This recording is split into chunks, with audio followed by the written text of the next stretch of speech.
Chapter 571, The National Power Beneath the Silver Coin. Lane rarely did pointless things, so there must have been a reason why he ran from the Chaos World to the doorstep of neighboring Hemenu, circled around, and then sent his humanity back. Just as the doomed palace could not be born under the unilateral shroud of the power of chaos, Lane could not possibly divide his own humanity within the world, which would have been nothing more than self-deception. Of course, he could do so in the spirit realm, but the very idea of a mortal flying out from the spirit realm was hardly reasonable. That being said, although Lane had split his divinity and humanity, he was, in fact, quite aware of himself. The division might not have been as complete as imagined, with the most evident example being that the Chaos World itself could still detect the connection between the two, as well as his currently intact memory. Truly mortal souls would not be able to carry the mysteries that Lane knew of. Having once seen the true form of the Flesh Mother Tree, if replaced with a purely mortal entity, this memory would likely animate within his thoughts and assimilate him into a part of itself. At best, and with some luck, he would become a fanatical follower of a cult. It's not a big issue. I just wanted to become a complete great divine power. This level of division of humanity should be sufficient, he mused. With a little trickery to erase his own traces, Lane climbed out of the pit. Facing the morning sun, he took a deep breath of fresh air.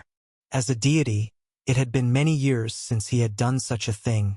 When he lost the major influence of divinity, his spirit also felt much lighter. It was like something heavy had been lifted. At that moment, Lane felt as if he had returned to the time before he came to this world when he was still a mortal.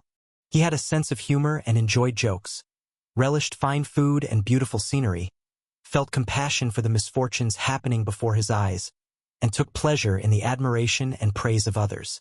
Lane didn't know whether this was good or bad, but he was willing to give it a try. However, with his transformation, that part of him far across time and space, no longer burdened by humanity, would probably change as well and become a true god. The heavens and the earth are not benevolent. They treat all beings as straw dogs. The sacred is not benevolent. It treats all life as straw dogs. Everything below the self is equal throughout life, like specks of dust. Based on the memory I just reviewed, Turingen City should be in this direction. But before that, I need to change clothes first. Strictly speaking, Lane was without clothes at the moment. The robe that had aroused greed was actually fake, a manifestation of scattered time-space powers, which is why it exhibited a mingling of silver white and golden patterns.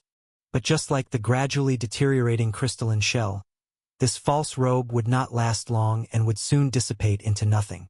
So, if he didn't want to end up running stark naked through the suburbs of the city on his first day of birth, Lane frowned slightly, regretting that his earlier actions had been a bit rough. A while later, already dressed in the attire of a local farmer, Lane weighed the 3 silver coins he had found. On one side, there was the image of an unrecognizable middle-aged man, and on the reverse, a miniature version of the Acropolis of Athens. According to what he had seen in his memories, gold, silver, and copper were still the main currencies in human-populated areas of the continent. Although uncertain whether the convergence of fate played a role, gold and silver inherently held mystical value, so it wasn't surprising to see such a situation. As for the value of currency, taking silver coins as an example, this currency known as drachma, silver drachma, came in 2 denominations, large and small. The smaller variant's exchange rate with copper coins varied between 75 and 130, fluctuating up and down depending on the country and region. Some small nations skimped on production, while others like Olympia cast their coins large and heavy to showcase their noble status, even if it cost them. The larger denomination, briefly referred to as the larger silver drachma or stamped large silver coin, had an exchange rate of about 1 to 5 with the smaller denomination. Starting from the large silver drachma, the image stamped on the face of the coin was no longer the symbol of the country's king, but the head of a deity, the origin of the term stamped image.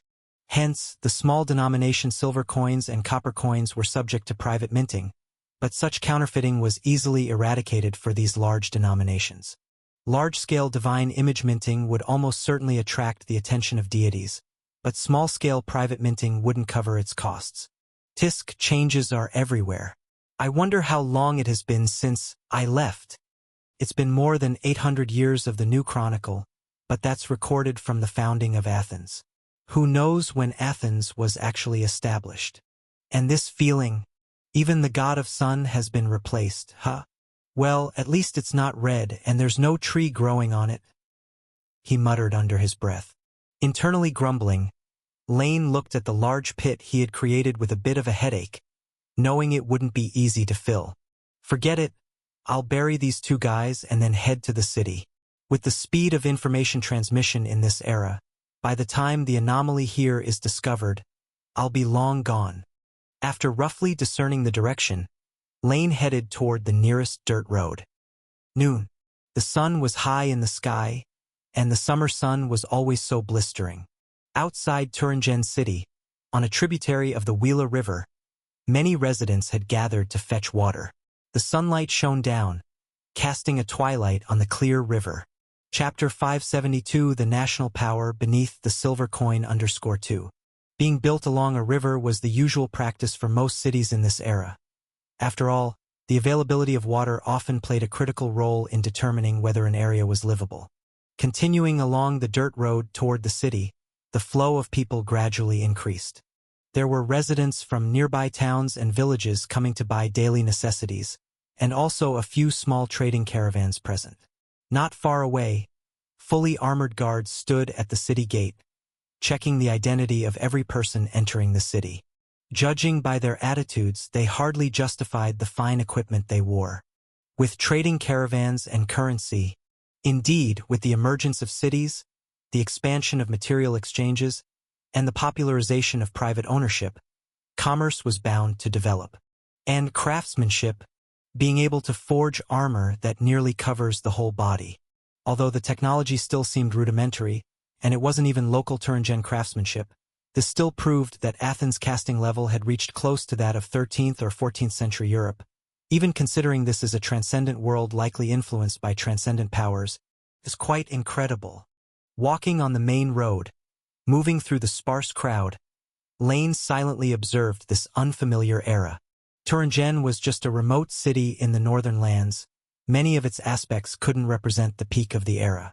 However, one could assess the general by observing the particular. From the living conditions here, many hidden aspects revealed themselves in corners and edges. Like the silver coin in Lane's hand, it appeared to be just a currency for transactions, mass-produced without much technological content. Yet, from the fineness, silver content, purity, and luster, one could discern the molding level of Athens in this era. Remember, in the original historical trajectory, from ancient Greece to early ancient Rome, people mostly used manual methods for coin making. The craftsmen melted metal materials and poured them into pre-prepared molds, then waited for them to cool and solidify. This method, though simple, was very unstable, leading to a significant inconsistency in the quality and shape of the coins. Coins with patterns and inscriptions were technologies of the Roman Empire, even declining during the Middle Ages and only resurging during the Renaissance. At that time, craftsmen used molds with patterns and inscriptions and standardized standards, making the coin's appearance more exquisite and consistent. They also adopted some special alloy formulas to improve the coin's hardness and durability. The silver coin in Lane's hands was just like that. Errors hard to discern by the naked eye, patterns comprised of olive branches, snakes, and spindles. This era's Athens silently showcased its national strength and skill to the world in these subtle ways. Lane believed that not every nation of this age could achieve this. But even if this was the contemporary peak of craftsmanship, it was still astonishing. This rate of development, isn't it a bit fast? I thought transcendent powers would significantly inhibit the development of the humanities.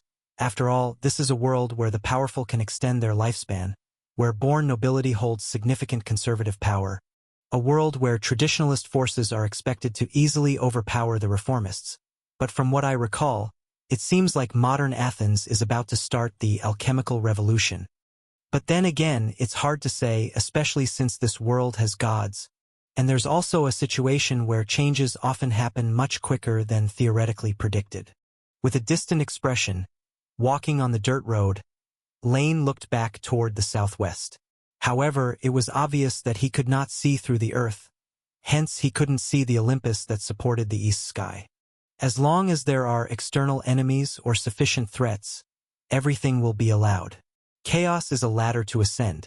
If the existence of transcendent beings makes class solidification more severe during peaceful times, it equally accelerates the pace of fluidity during chaotic times.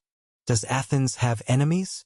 There's no definitive answer. After all, Samur was just a farmer from a remote town, whose ancestors up to 3 generations were slaves, who obtained freedom only due to the expansion into new cities in the northern lands. But one didn't need to think much to know human history is a history of wars, so Athens couldn't possibly be without enemies. Especially in today's world, the rise and fall of city-states and kingdoms equally represent the variance in how much faith the gods acquire. Vaguely, Lane suddenly gained more insight into some of the later mythical stories. He shook his head slightly, pressed down his straw hat, and walked towards the city gate. This was not something he needed to consider now. Following the flow of people and paying the city entry fee as others did, Lane seamlessly blended into Turingen City. Nobody cared about his appearance that clearly didn't match the local attire. At least the city gate guards didn't care about that. They simply took the silver coin without speaking and then ignored Lane. At least in this regard, it seems people of every era are much the same. Merging with the crowd, Lane recalled the memories he had browsed earlier and compared them with the real city. The position he entered the city was through the west gate, thanks to the layout borrowed from the city of Eryxis, the birthplace of the faith of the goddess of agriculture in the mortal realm. Now most cities' eastern and southern districts are inhabited by the secularly noble and wealthy, while the western and northern districts are quite the opposite. Thus, most of the pedestrians coming this way were on foot, barely any traces of carriages to be seen. Chapter 573 The National Power Beneath the Silver Coin _3. Hello, sir. May I help you with anything? Lane pushed the door and walked into a shop selling clothes where an old man with graying hair, dressed in a gray cloak, greeted him from behind the wooden counter. I'd like 2 fitting garments, just something ordinary. I can change into them here, right? Of course, please wait a moment. After sizing up the customer, there was a slight gleam in the shopkeeper's eye. He nodded and stepped out from behind the wooden desk. You're not from around here, are you? As he searched for the right size clothes that would fit Lane, the old man casually asked. Yes, I just arrived in Turingen today. Are you running this shop by yourself, sir? Lane didn't conceal the fact that he was an outsider and curved his lips into a smile. It had to be said, Turingen was quite welcoming and hospitable. Yes, I didn't think much about it when I was younger, and now it's just me left. Haha. Don't mind an old man's complaints. They chatted casually, and soon suitable clothes were picked out. Lane wanted them quick and fitting, not custom-made. He paid for his purchase decisively, exchanged the savings of 2 unlucky fellows for the robes on his back without hesitation, and left the shop empty-handed. Following the stream of people aimlessly forward, Lane walked for a while before turning into a secluded alley and stopped after rounding a corner. Top. Tap, tap, tap. Bang! He knocked the tracker to the ground without changing his expression. Lane took a look. A burly young man. Was this like a gang member from the olden days? No matter what it was, he found a purse on the man. Lane weighed it lightly. It looked like quite a sum. Indeed, Turingen is quite welcoming and hospitable. In the cities on the fringes of this era, still only less than 100 years old, for an ordinary person to live to old age safely, without descendants to help and even able to run a shop, it was only believable if they had some skills. Otherwise, no one would buy it. The old man must have mistaken Lane for a wealthy aristocrat of some sort. But Lane couldn't be bothered to track him down now. He had other things to do. The 3 essentials of reincarnation. Now the second one, where am I, is halfway done. Aside from my current circumstances, I need to understand what happened in the past. Fortunately, Athens is quite progressive in this respect. They worship Athena as the principal god, calling her Lady, Queen, Female Overlord. The more formal titles are Lord of War and Victory, Monarch of Knowledge and Wisdom. So much so that Athens has always been keen on spreading the goddess faith through the dissemination of knowledge, even once creating what could be seen as the prototype of a library at the behest of the church. It's just that the entry barrier is high. Kicking the middle-aged man unconscious on the ground, Lane expressed his satisfaction. He would read while others paid for it. That seemed quite fair. He didn't finish off the man, not out of kindness, but simply because he didn't feel any magic power or sacred power from him, proving the man had no connection to beings capable of casting spells. In such a case, it was natural to let the line out long, hoping for a few more instances like this, so that he wouldn't have to worry about money for a while. Note 1. Because I can't be bothered naming, I simply chose from existing real-world names. Thuringen is actually a state in Germany and the Wieler River does exist there, but it's just a name. The same applies to Hergolan Bight. Note 2. Ancient Greece naturally had its own way of addressing strangers, but it would seem strange to readers, so let's just assume it's a translation issue. Chapter 574 Heroes, History, Peace. Va. 3 days later. In the eastern district of Thuringen, opposite diagonally from the Church of Knowledge's temple, the Panathena Knowledge Hall, a woman with brown hair, dressed in a plain robe, moved gracefully among the shelves filled with books and leather scrolls, followed by a handsome young man. The symbol of a half-olive branch stitched onto her chest indicated her identity, a preparatory priestess from the Church of Knowledge. A preparatory priestess is not a formal godhood practitioner, and although there's no difference between them and the official priests in terms of knowledge and training received, the actual difference lay in whether they received a calling from the goddess or not. To put it realistically, they were still purely mortal lacking the power of divine arts. To put it idealistically, since their faith hadn't yet earned the goddess's recognition, they might as well be responsible for running the church's institutions first. Sir, these are the sections in the Museum of Knowledge related to history, heraldry, and lineages. There may not be much content here, but I'm sorry, Thuringen is not Athens after all, she said with a smile. Although the preparatory priestess was apologizing, Lane could still see the pride in her eyes. After all, in this era, literate individuals were a tiny minority, let alone collectors of books. The content recorded in the Panathena Knowledge Hall was probably more than all the other writings in Thuringen combined. The first and second floors are the archive rooms. The basement contains preserved antiquities, and from the third to fifth floors, there are specialized reading rooms with refreshments and drinks provided. Of course, alcohol is not served here as it's against the teachings of the goddess. Also, you may borrow up to 5 different books or scrolls at a time, and I hope you will take good care of them.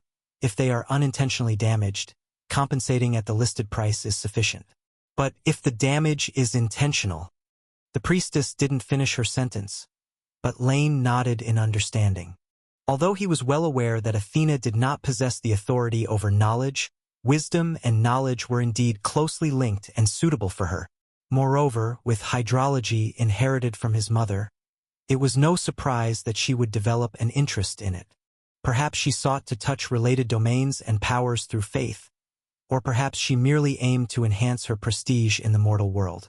Either way, Athena's church was even named after knowledge, and following that, her followers regarded the vessels of knowledge as extensions of the goddess's will, considering any deliberate destruction of them as sacrilege.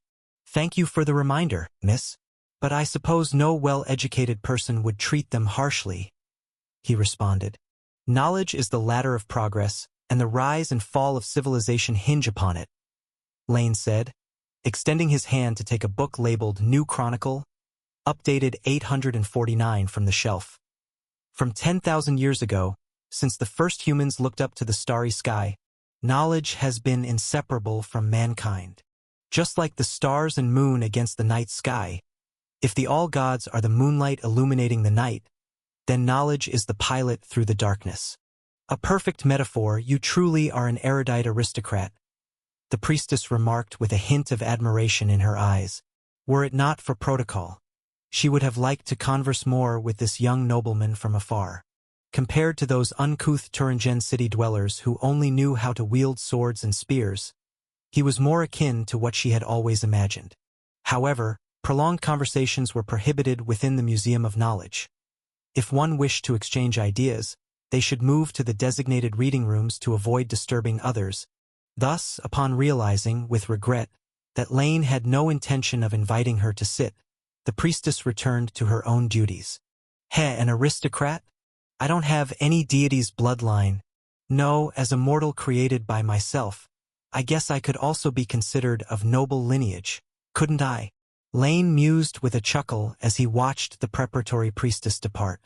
Though he had spent the past 3 days sorting out his residence and identity, today was his first visit to the hall for reading, and he already had a deeper understanding of the social structure of this era.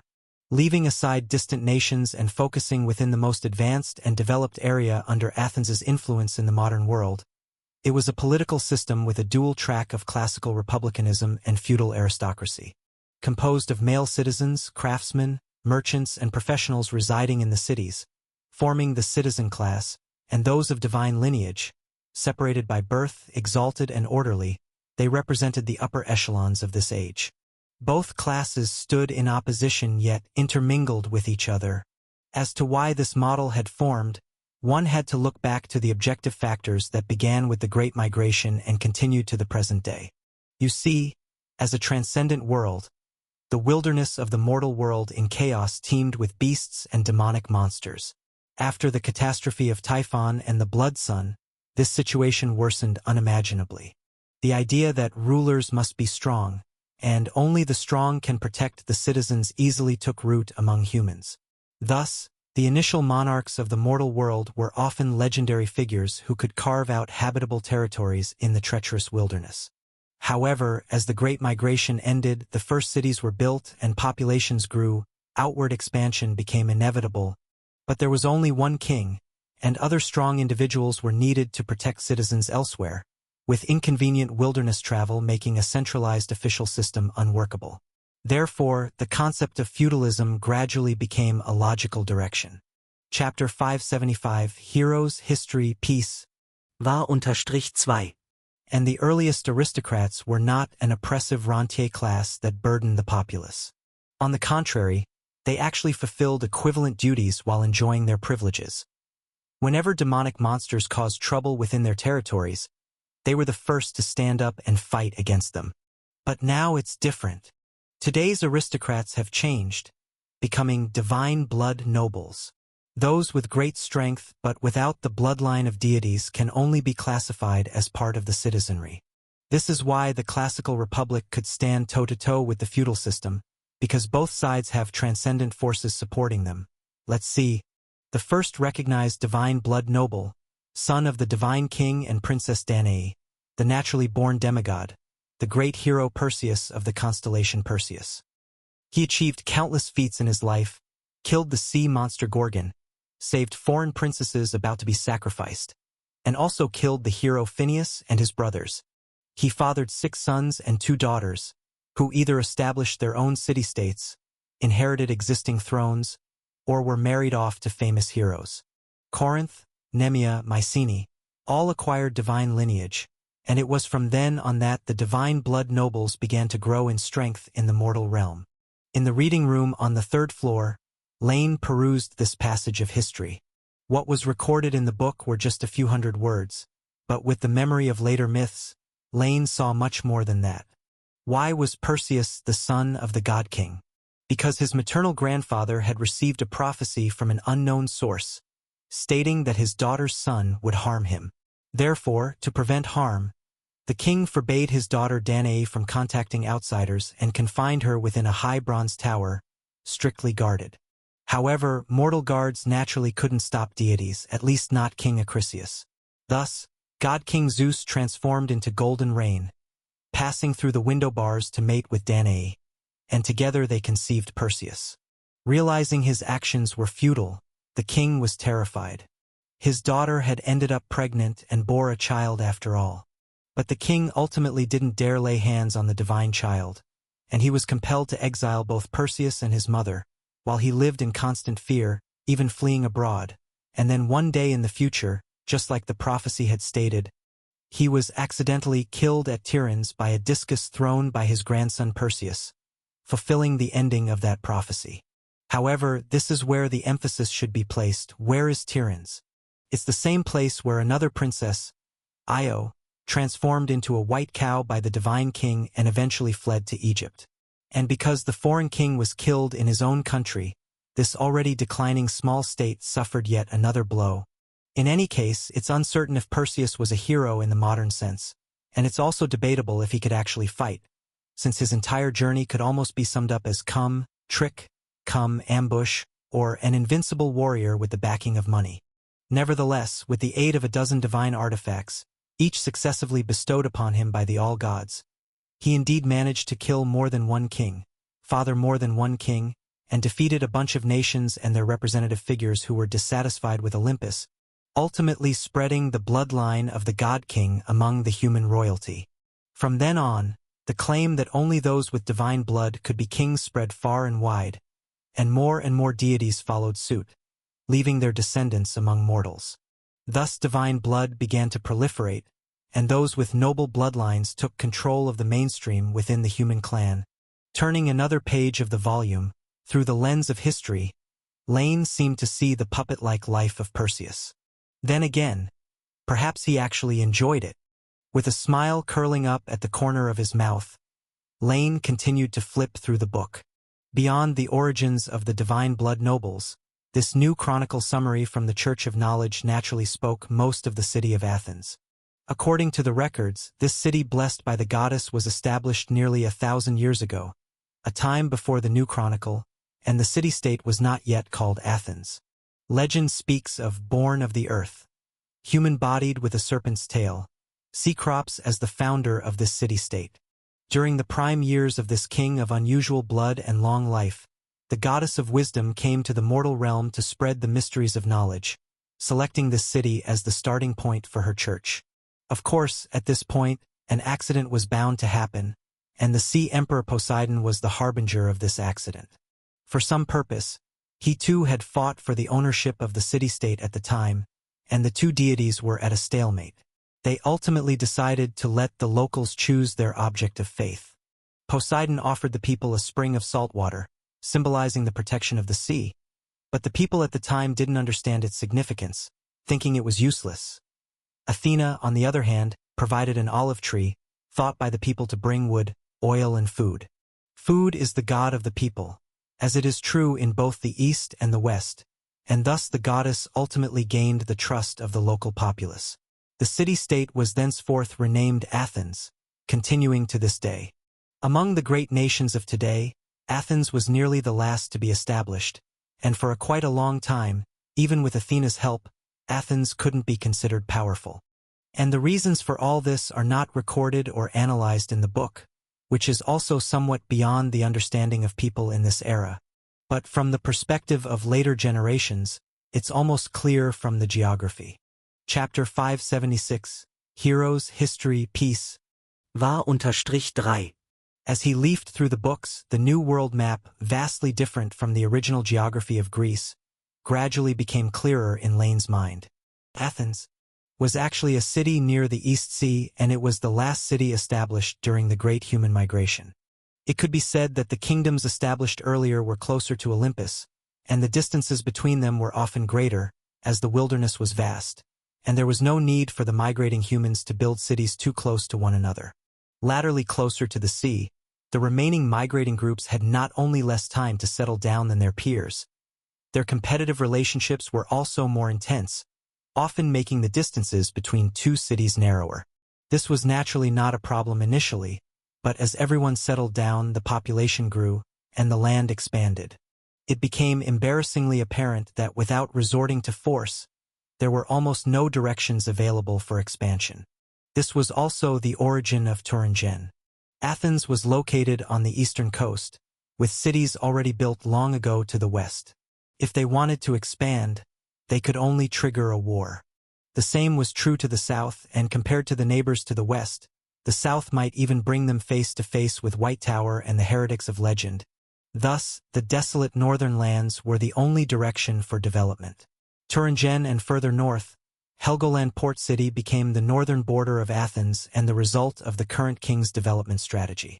Friction between the many countries had long existed, whether due to beliefs or geopolitics. But this is a world with deities, and the gods have not yet torn each other apart over this. So how could a large-scale war erupt among mortals? Thus, peace was the main theme among the all countries of the mortal realm, and trade became increasingly frequent, bringing about a life of decadence among the upper class, until one day, the gods' thirst for more faith would eventually outweigh their fragile kinship. Tensions among the mortal realms all countries would accumulate to a breaking point, and some powerful beings craving strength and the undying need only a spark for a great war to erupt. And this time, perhaps the deities will be shocked to find that they can no longer control the outcome of the war. Click. Closing the book, Lane closed his eyes slightly. The memories of the future collided with the current world situation in his mind, the final straw that seemed so evident. Everything has been predetermined. Golden Apple, the most beautiful goddess. The 10-year war, heroes etched in history. Ah, such are the wars and peace of the mortal realm. As the sun dipped to the west, Lane stepped out of the Museum of Knowledge, nodded to the novice priestess's sweet smile, intending to find a place to eat something. Although he had only skimmed the books for a day, there was no rush in reading. Being reborn as a mortal, he had a long time ahead of him. The current king was the 12th since the founding of Athens, and his name was very famous in later times, not just for his achievements and legends, but more so because his name, as a famous philosophical concept, was widely known both in the East and the West. Considering there was no talk of anything like the Golden Fleece or Argo ship in the current world, Lane did not need to worry about a giant man named Heracles suddenly jumping out from a corner, declaring where the deities were, wanting to fight 10 instead. He was now considering what to eat in a bit. After all, as a mortal now, Lane would still feel hungry without food and thirsty without water. He couldn't generate energy through photosynthesis. But now the problem came.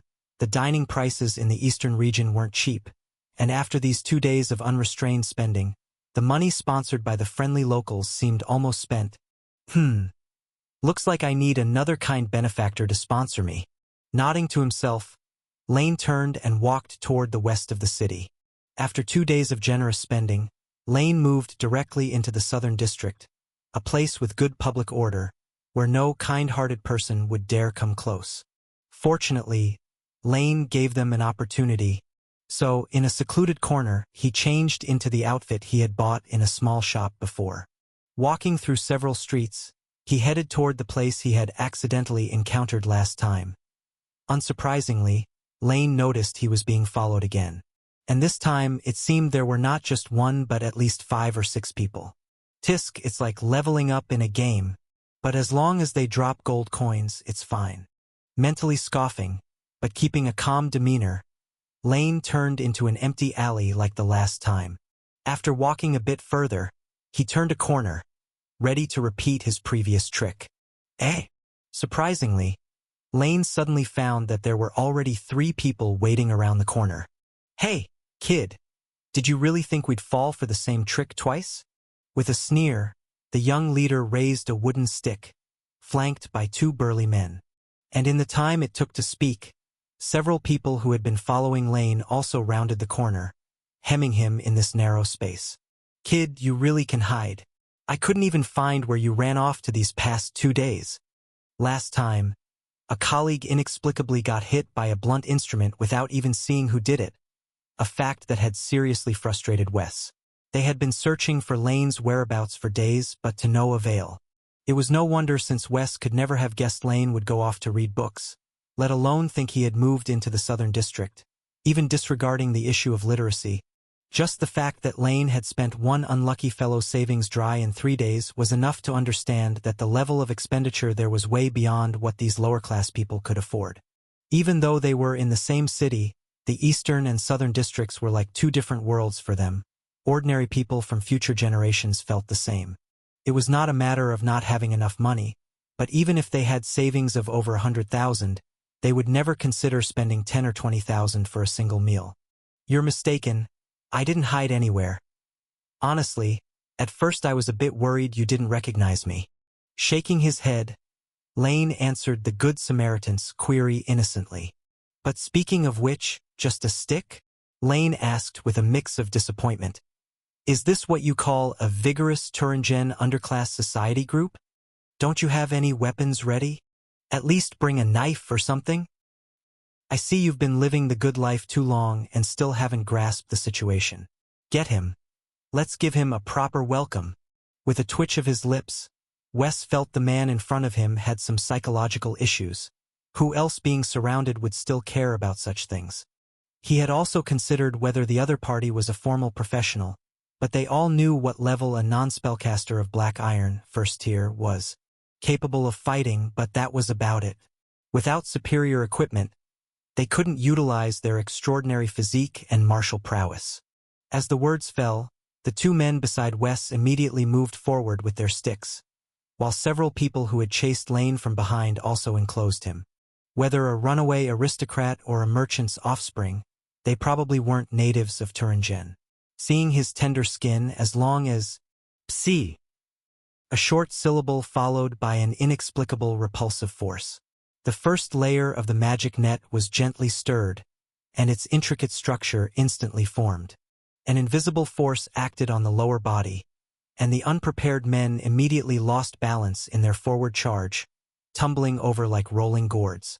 Wes, who was at the back and had not made a move, suddenly changed his expression, looking incredulously at Lane as a glowing orb flickered in his hand. Spellcaster. Correct, but no prize. Smiling and nodding at the reaction, Lane once again realized what status the possession of spellcasting abilities meant in this era. Previously, he had only heard people occasionally mention it. Reincarnated for 3 days, he now could hardly call himself a spellcaster since the first layer of the magic net was too basic. Any ordinary person with decent talent could potentially access it, just not as effortlessly as Lane. And the level of witchcraft supported by the first layer of the magic net wasn't very high, probably just like the non-lethal shock force field he had just released, or maybe casting a light spell. In a real fight, a sword might actually be more useful than such a feeble light spell, but even such a harmless light spell had frightened several vigorous social members, including Wes, half to death on the spot.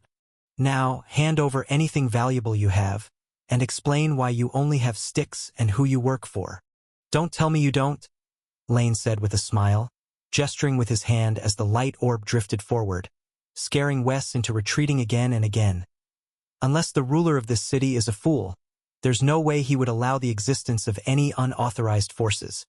Chapter 577. The Monarch and the Bard.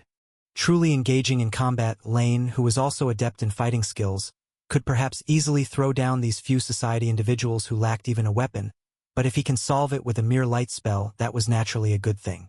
So very soon, under the heartbroken gazes of Wes and others, Lane's waist was adorned with 8 unfamiliar coin purses. The only pity was that there were no Jinstat gold coins inside. However, that was normal, considering that in the original historical trajectory, a massive silver mine had been discovered near ancient Athens, which brought wealth that supported the rise of the city and eventually dominated the entire ancient Greek civilization circle. It was very likely the same in the transcendent version of the world, hence silver naturally far exceeded gold in quantity. This imbalance in raw materials reflected in coinage meant that small-scale consumer transactions were commonly based on silver coins. In large transactions, even if there were tens of thousands of silver coins packed in large chests, they would rather not trade with equivalent but more portable gold coins. They're really rich, probably enough for a month. As the saying goes, coveting every small amount as if it were dirt when spending. Lane held no particular dearth of appreciation for this unexpected wealth. But after collecting well-intentioned sponsorship, Lane had a somewhat strange expression on his face. I had not expected that the reason they all carried a wooden stick was because of the Church of Justice. No, it seems the Saint Knights aren't entirely church personnel. Looking at this, I need to buy more materials for constructing spirituality barriers. Noting this down mentally, Lane watched as the warm local people awkwardly left. He collected the hair he had taken from several individuals and placed it into a separate package. Killing 7 or 8 people outright in the city would indeed be too dismissive of others, especially when Saint Knights were temporarily residing there. Even these vigorous society members had not dared to use sharp weapons. So Lane only took a lock of hair from each in front of them, scaring Wes and the others half to death. In the eyes of these low-tier societies, Non-church spellcasters are all adept at casting curses and killing invisibly. For Lane to take a part of their body was almost no different from taking their lives. Indeed, as I had anticipated, when godhood practitioners spread out, the demonization and ostracization of wizards were almost foreseeable events. Athens and the Church of Knowledge are already among the more neutral. Even the king himself is proactively promoting the development of the alchemy industry, trying to overtake the Western major countries by cutting the corner through population and land advantages. Yet even so, such exaggerated rumors still widely exist among the people. Shaking his head slightly, both professions of spellcasters, godhood practitioners, and wizards held such differences, and naturally there were reasons behind it, but Lane decided not to ponder this subject that could be named transcendent sociology any longer. He returned to the corner where he had changed clothes earlier and put on the fine plain robe again. When he walked back to the southern district, he was completely indistinguishable from a standard Athens aristocrat. In any era, disguising oneself as a respectable member of the upper class had its benefits. They were treated with respect wherever they went and naturally gained the trust and respect of strangers.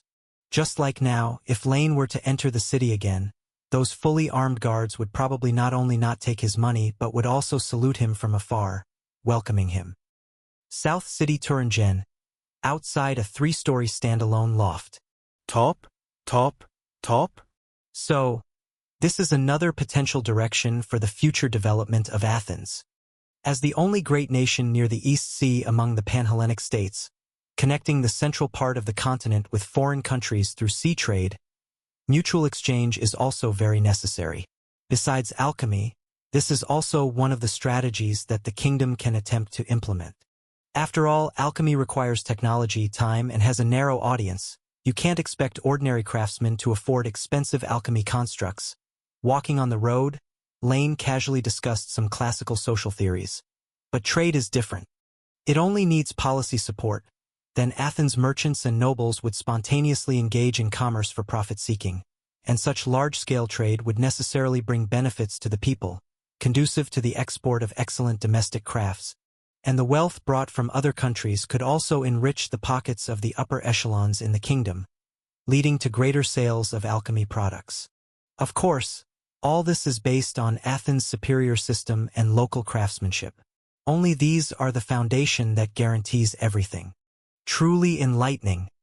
With an admiring look, a gorgeously dressed young man couldn't help nodding in agreement. Mr. Evan, you are truly learned. It's a pity that I only met you today. It's all God's guidance. With a smile, Lane spread his hands slightly helplessly. Though it's a bit regrettable, this is where I'm renting. I've not been in Turingen for long and don't have a permanent business. I'm afraid I can't invite such a distinguished guest as you to sit upstairs. Ah, sorry, it's my intrusion. Suddenly realizing that they had walked all this way, the young man who had just met Lane during dinner felt a bit rude. It really was because classical locals had never heard of this kind of theory that could be recited by everyone in future generations. He was so captivated as he listened. Chapter 578, The Grand Monarch and the Bard _2. No harm. This was not intentional on your part. After exchanging a few more courteous words and saying their goodbyes, Lane sighed in relief. He was finally rid of the young aristocrat. In fact, he was already regretting the encounter a bit. Reincarnation had brought back many old habits from his mortal life, such as making small talk during meals. Who would have thought he would end up meeting someone so earnest that they followed him all the way to his doorstep? Squeak. After closing the front door, Lane entered the house and set down the small packages he was carrying. The materials are finally complete.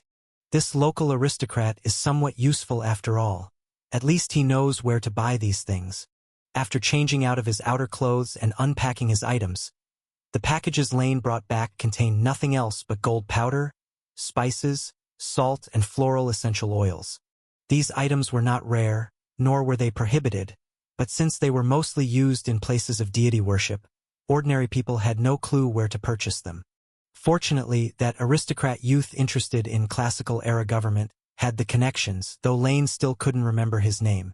He closed the doors and windows, drew the curtains to block out external light, and the room instantly plunged into darkness. In the darkness, Lane lit a scented candle and soon mixed the gold powder with some materials to create a pale blue liquid. Using this as ink, Lane drew a circle encompassing the entirety of the room. Several runes were drawn, distributed inside and outside the circle. When the last rune was inscribed, a feeling of isolation from the outside world immediately permeated the small room. After completing all this, Lane finally extinguished the candle. Had I not asked those few questions, I might not have known that there's still some trouble in this city now. In the darkness, Lane surveyed the spirituality barrier he had created and nodded silently. This barrier wasn't defensive. Its sole purpose was to isolate the interior from exterior essences. And the entity Lane needed to isolate. Naturally, it involved those young men who, under threat, had reformed, dropping their bladed weapons in favor of clubs. Saint Knights, special godhood practitioners active on Earth even before the New Chronicle, were a group of fanatical adherents to justice and goodness, created by Themis herself. Strictly speaking, however, the Saint Knights weren't necessarily all followers of the goddess of law and justice, though most of them were, but not absolutely, despite many of their critical powers indeed stemming from that goddess's blessings. They believed in justice, and those who shared the same understanding of justice as Themis naturally offered their faith to her. But there were others with different interpretations, who chose to purge evil for other deities, or simply professed justice itself. Fortunately, as a form of godhood practitioner, these firmly believing Saint Knights found another source to provide them with sacred power, which was a collective of human beliefs in truth, goodness, and beauty, an outer realm known as Seven Hills Paradise. Thus, even without divine favor, these purely willed individuals could still perform divine arts. Of course, regardless of their faith, as long as all Saint Knights strictly adhered to basic codes and creeds, the power of the divine artifact, the Sword of Judgment, stemming from the goddess of justice and law, could be freely utilized by them. It was for this reason that these individuals had certain abilities that many vehemently despised. For instance, the exclusive divine art, Detect Evil, is among them, because fighting without lethal weapons and causing death are categorized under brawling or manslaughter, while using lethal weapons falls under gang violence, murder, and looting. The evil degree shown under Detect Evil varies between the two, and the time it takes to erase a large part of this evil degree also varies. Thus, under the threat of Saint Knights, even those low-status individuals in society have abandoned knives and swords and switched to clubs. TSK, what a peculiar development. However, looking at it this way, you, too, have essentially realized your own justice. Lane felt somewhat awed, yet pleased for Themis. As an innate deity, conflicting with one's own godhood was anything but a pleasant feeling. It seemed she had ultimately found a balance between law and justice, at least to some extent. Returning to the main point, the arrival of the Saint Knights was not without reason. According to Wes, Turingen City did not have a temple to the goddess of law and justice, and the Saint Knights recently active in the vicinity were said to be tracking traces of cultists. While the cultists had not yet been found, the city's public security had directly improved by several levels. Even the aristocrats had become much more compliant, which was rather ironic. However, none of that was of concern to Lane. What truly mattered to him was what he was about to do next, something that shouldn't be known to those dedicated to justice. After spending several days powerless as a mortal, Lane had largely resolved the questions of who I am and where I am. Now, what he needed was what I should do. But whatever it was, he first needed to master the transcendent powers he could utilize. Logically speaking, as my human avatar, this body and soul possess extraordinary talents. If I choose to, whether on the path of the wizard or now what is mainstream called the knight, with myriad career options, I can easily reach the realm of demigod, but Chapter 579 The Grand Monarch and the Bard _3. Lane shook his head slightly. After all, this was also one of the reasons why his divine self was outside, while his human incarnation still had to descend again. Despite the respected lord of the spirit realm having claimed, for many years, that he wanted to explore the path to divinity, using this to analyze a deity's authority from below upwards, his actual achievements to date were zero. Indeed, what about demigods, what about self-generated divinity? These were concepts he had investigated during the middle of the Second Era, yet further developments were still absent, just as they were back then. Cohen's success, at best, demonstrated from another angle the potential of different methods of self-generated divinity, but it made no progress towards ascension to divinity itself. Thus, in such circumstances, Lane wasn't keen on directly following the various branches that stemmed from these two paths. After all, he didn't know whether they were dead ends. What he needed now was another power system that could be accessed at any time yet abandoned just as quickly, temporarily giving his human incarnation some powers to use. So the question arose, what in the mortal world today could be readily accessed and just as easily reset to zero once put down? Of course, it would be a godhood practitioner. After all, that is merely borrowing external power. Without the blessings of deities, godhood practitioners are just mortals, albeit with a somewhat higher essence of life and a more powerful spirit. Picking up the materials he had prepared in advance, Lane continued to arrange them in the darkness.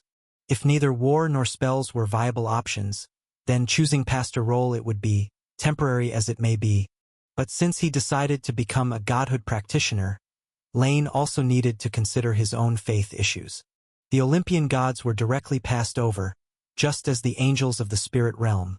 The idea of worshipping one's own subordinates seemed odd to Lane, even without revealing anything. As for directly worshipping the Lord of the spirit realm, ever since the opening of the heavens and earth, no mortal had become a direct devotee of the Lord of the spirit realm. And if Lane were to do this now, it would be akin to openly admitting he had secrets, inviting all the primordial gods to come and take a look. Thus, eliminating all impossibilities, I am left with only one option. Amongst all worlds, only he is worthy of my devotion, only he will not reveal my secrets, and likewise, he possesses supreme power. Why does it sound more and more like I'm talking about the mother tree? He shook his head, putting those useless thoughts aside, and looked at the ritual that was now completely laid out, Lane's demeanor tranquil. With a gesture, a simple magic net fluctuation similar to light spell flashed past, lighting the candles placed at the core of the ritual, and then he bowed deeply. Great serpent that encircles the central court, you are the earthly python that devours all spirits. You are the origin and the end of sin across all worlds. In my name, I hereby pray to you, please bestow your power. Let it manifest. Along with the chanting of the prayer, an invisible fluctuation spread. Yes, it was quite reasonable for a human incarnation to invoke the power of his own malignant thoughts. And for the mortals in the mortal world to sacrifice to a lord of hell for power, there was nothing wrong with that either. Moreover, the power of the nine hells has nothing to do with the spirit realm, but the life force of hell has long held a grudge against the divine king on Mount Olympus, so if Lane later engaged in some sacrilegious acts, it would still make sense. Furthermore, among the subordinates of the Lord of Hell is a fallen angel from the spirit realm, so it's reasonable for him to have many connections with the spirit realm. In any case, 3 is a sacred number in the chaos world. As with the birch tree's 3 goddesses, the 3 furies, the 3 divine tablets, the 3 fates, and names similarly carry significant mystical meanings. So, when Lane fully recited the 3 venerable names of the serpent of the central court, a connection instantly projected from hell into this exceedingly rudimentary ritual.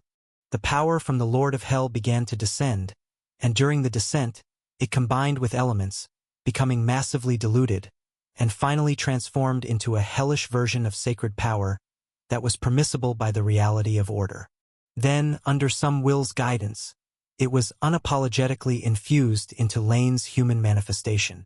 Within almost less than a second, the makeshift ritual simply collapsed, unable to endure more power flowing through it. Yet the sacred power it brought in that brief time still brought enough change to Lane, with the power of hell swirling at his fingertips. From now on, he was officially a spellcaster of the divine kind. Bestowing upon oneself, what a curious sensation. But no matter what, I am now someone with a true identity. As a human tool sent to the mortal realm by the great ruler of hell, my origin may have many flaws, but involving a regional monarch, that is not a problem at all. My purpose here is to stir discord among the nations of the mortal world, to bring war and destruction, and to corrupt the faith of the Olympian gods. The ultimate goal is for the millennium-long plans of the Lord of the Nine Hells to ascend the mountain of the gods, suppress Zeus, and restore the greatness of the demon's clan. Patting his clothes, Lane fished out a strangely shaped instrument from nowhere. As a human manifestation, Lane couldn't always act like a regular person. He was destined to be involved in much during this era, stirring grand waves. He would intervene in disputes between nations, have encounters with heroes favored by fate, and influence the situation in the mortal world. Over time, the more his origin was revealed, the more it would bug everyone who knew of his existence, be they human or god, sparking their curiosity. Simple disguises were not advisable. The less others could see a problem, the bigger the problem actually was. The more ordinary you seemed, the more terrifying the reality. Therefore, in such a scenario, the best way to hide a secret was to cover it with another secret that seemed even bigger. On the surface, his identity was that of a noble descendant from a foreign land, but if someone investigated deeply, they would find that Lane was definitely not a noble, because he bore no divine blood from any deity. Digging deeper, they would think he belonged to some hidden organization or had come by some special opportunity. But in the end, someone would inevitably discover that he was a divine favorite of the Lord of Hell. No one would consider this a false identity. Not even a divine king could achieve such a feat. This identity might be equally troublesome, but compared to being a human manifestation of the Lord of the spirit realm, it was far lesser. Moreover, in some people's eyes, this identity might even be a bonus. Well, this will do. Sacred power from hell. Although it mostly works in favor of casting, it seems to also nourish one's physique, leaning towards agility and stamina. That being said, in the understanding of mortals, could my profession be considered a variant of bard? Making a silent judgment, humans always tend to cling to established concepts, so Lane wasn't planning on giving himself a unique, new name that was too distinctive. Fortunately, this world already had similar professions, beginning with the northern evil god, god of drama, which later spread as bard. It possesses both spellcasting abilities and decent hand-to-hand combat capabilities, though, of course, both are rather specialized. Chapter 580 Resurrection Sect. For bards, compared to other transcendent professions, there are quite a number of records in the New Chronicle. The reason for this is that one of the origins of this profession is rooted in the northern lands, which has had many interactions with the Kingdom of Athens. According to the records, a true bard is a typical jack-of-all-trades profession, encompassing both divine and non-divine versions. It's called jack-of-all-trades because most bards are skilled in swordsmanship, have a basic knowledge of wilderness survival, and can set traps. While they may not have great spiritual or soulful accomplishments, they can also cast some low-level spells. The latter refers to their possession of a unique casting system. Those divine-sided bards can cast special divine arts or rituals by chanting poems or performing dramas. It is rumored that these abilities originally came from one of the evil gods worshipped by the northern barbarians and represent some aspect of its authority. As for those non-divine-sided ones, it's said many have some connection with the source of southern witchcraft, the rumored Silver Moon City. The literature records that there are quasi-gods in possession of domains like poetry and music there, but the New Chronicle doesn't elaborate much on this. Of course, some later bards worship the sun god Apollo, often carrying lyres and using beautiful music to inspire morale. It's just unknown what the origin of the lyre is now without Hermes' original path. Andy, it seems you've learned something after being backstabbed. However, our business has ended, and what happens in the future is your own affair. As for those so-called evil gods, I wonder how many have established divine kingdoms and become true faith gods through those cultural divinities. Related information flashed through his mind as Lane tidied up the surroundings. Soon, the attic's third floor was bright again. In the spacious hall, Lane silently sensed his current state. Hell's exclusive edition bard abilities.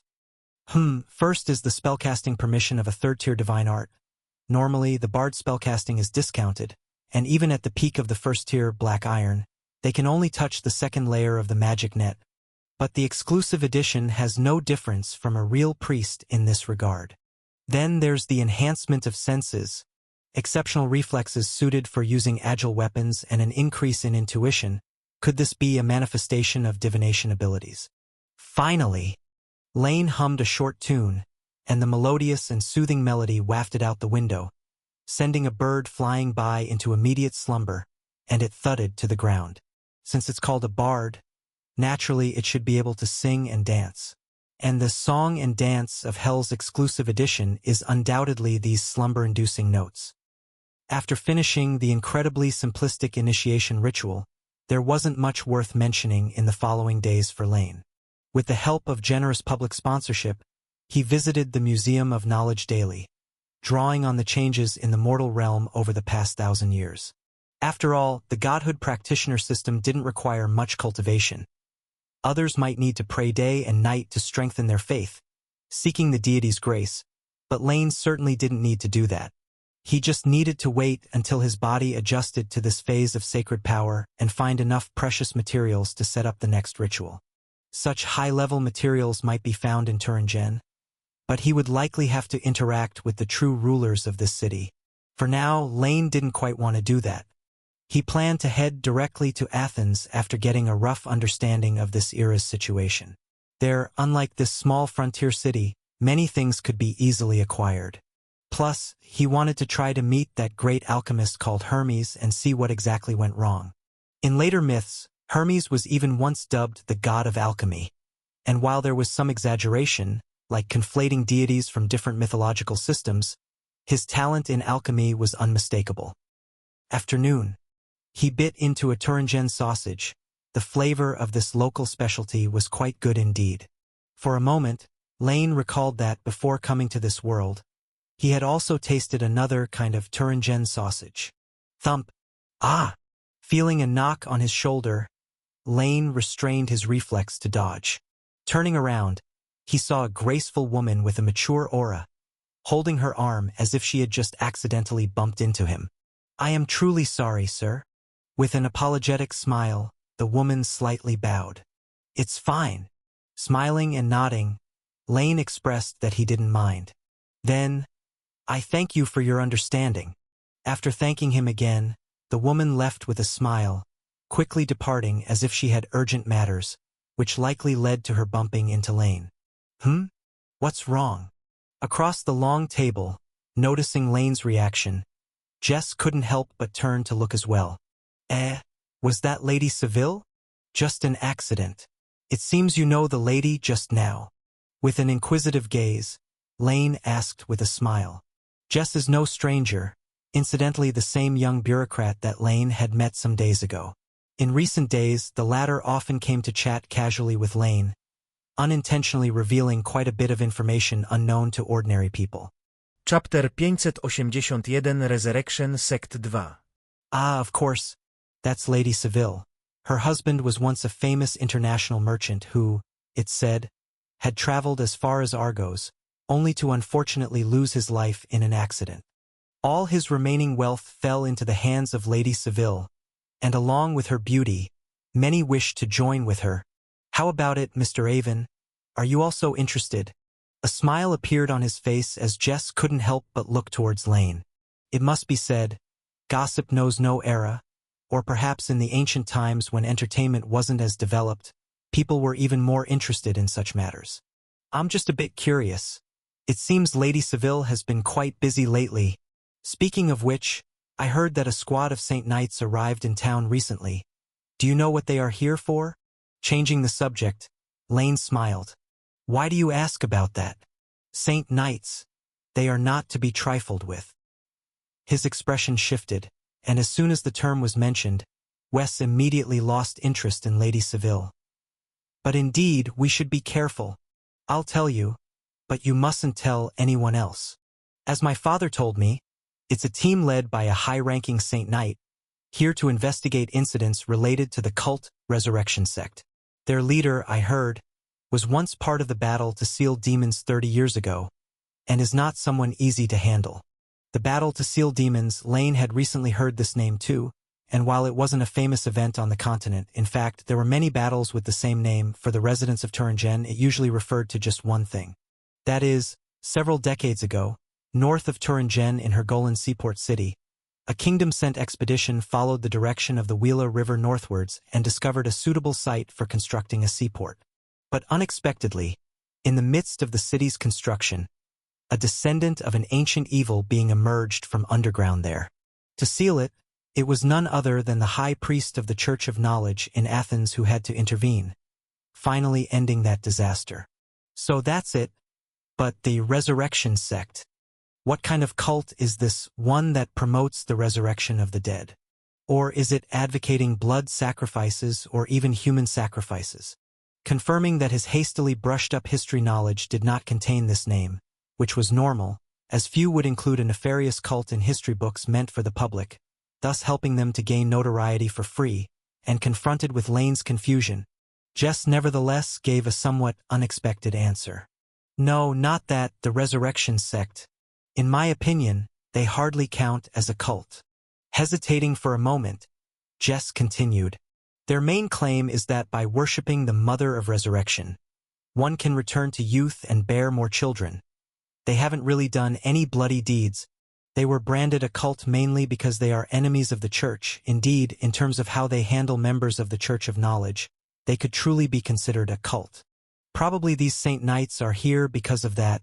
Likely they did something unforgivable to the Church of the Goddess. You don't want to get involved with this kind of thing. Those Saint Knights don't care who you are.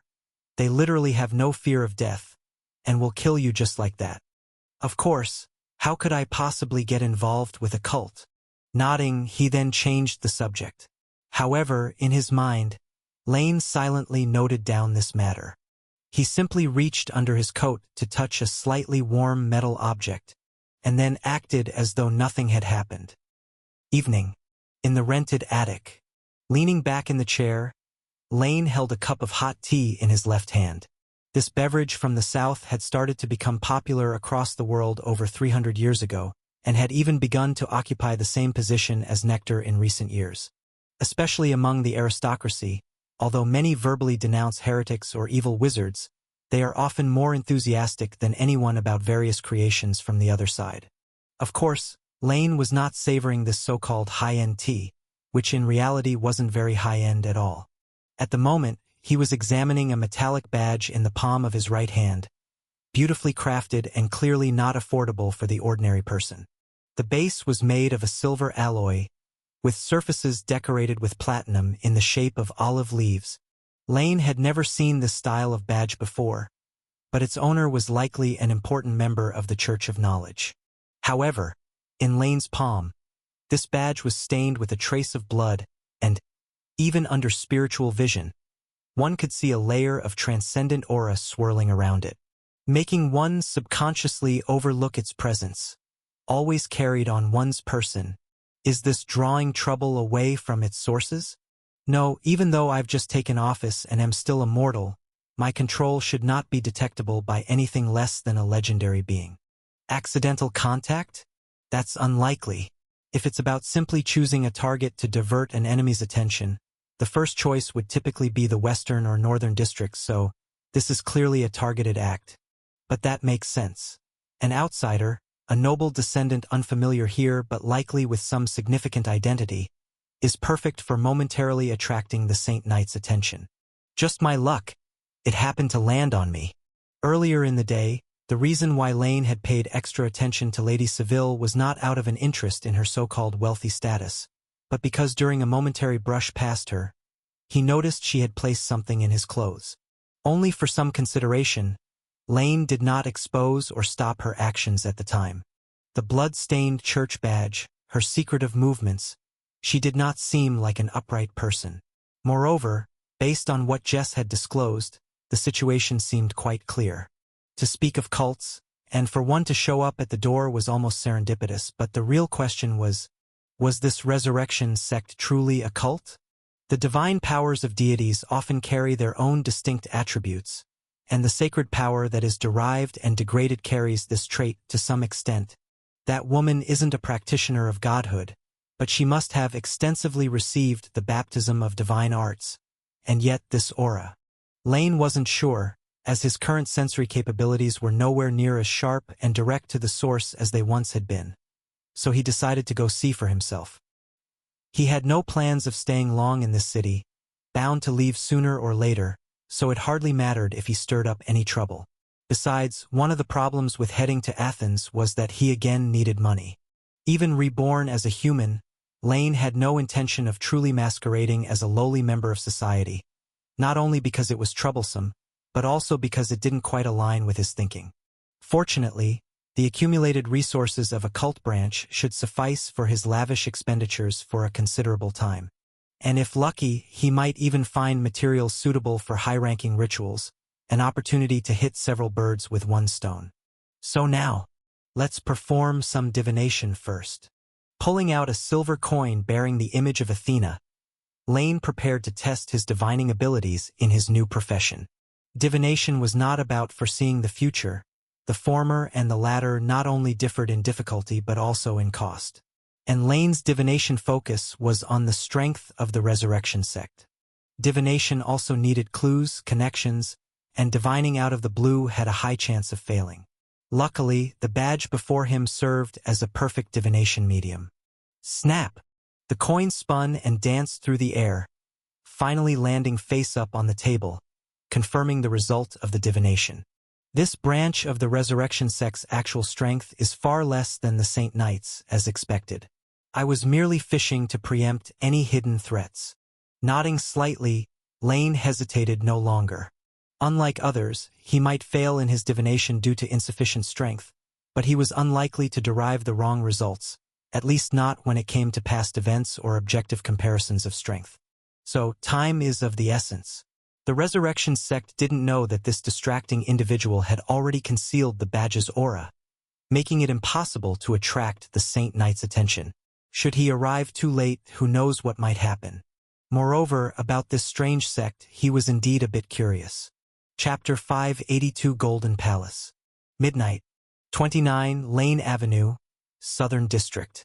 Perhaps due to historical detours, this era, which should have been primitive and backward, was filled with things that should not have been there. Just like this house number full of modern aura, in the city-states of ancient Greece, such an arrangement could never have existed. Under the veil of night, Lane wore a suit of black, but his face had somehow taken on a different appearance. This was the Hell System's first-ring common divine art, disguise art, one that didn't restrict the object of faith. As long as you were a godhood practitioner who worshipped demons, you could obtain the right to use the art through prayer. Like the most famous healing spells among godhood practitioners, the first ring minor healing and the third ring moderate healing, which were Order Series common divine arts. As long as the deity you worshipped was not some chaotic monster, you could use this type of divine art. As for the effect of disguise art, it allowed the recipient to change their appearance for half an hour, with the duration and extent of the change depending on the caster's skill and professional rank. So to outsiders, the figure walking through the shadows in the Southern District now appeared to be a middle-aged man whose face seemed to tell a myriad of stories. He seemed to meld with the shadows, difficult for ordinary people to detect. Top. The sound of footsteps rose around Lane, but they did not carry to the outside world. The shadows swallowed all noise as he crossed fences, entering the garden of number 29. There was pitch darkness inside the distant house. No sounds of breathing came through, only some cleaning servants and guards around, looking like they were in the wrong place. Quite alert, but still not good enough. Under spiritual vision, transcendent forces leave traces that fade over time, but fixed realm marks do not. Like now, Lane could clearly see that there was supposed to be a basement in the house, with magical traps set at the entrance. And in the basement, a bit presumptuous, there are still preparations inside. Ordinary people looking directly at the deity statue under a transcendent perspective would probably not end well. Quickly correcting his judgment, Lane also realized something. In this era, although many transcendent professionals had various methods to detect mysterious fluctuations, most people were actually afraid to use them. Only high-ranking godhood practitioners would dare to relax their standards a bit. After all, many things, although not very destructive when left alone, that didn't mean you could just look at them recklessly, such as the statues of deities. First, to get rid of these troublesome people. Discerning the wind direction and finding an upwind location, Lane relaxed the constraints of his divine art, letting out a faint sound. He searched his ancient memories and finally hummed the melody of the Goldberg Variations in a soft voice. Under the influence of transcendent power, the music not only failed to raise the alarm, but silently induced drowsiness in them. After a while, feeling the timing was enough, Lane boldly pushed open the front door and walked in. The servants on night duty had fallen asleep. They probably had no idea what their mistress was involved in. Guided by the direction of the magical aura, Lane easily found the entrance to the basement. Disarming it will take time. Might as well brute force it. The best solution for this kind of magical trap was to trigger it a few times. After all, from the aura, the energy it contained wasn't that substantial. Bang! Bang! Bang! 3 muffled sounds rang out, not too loud.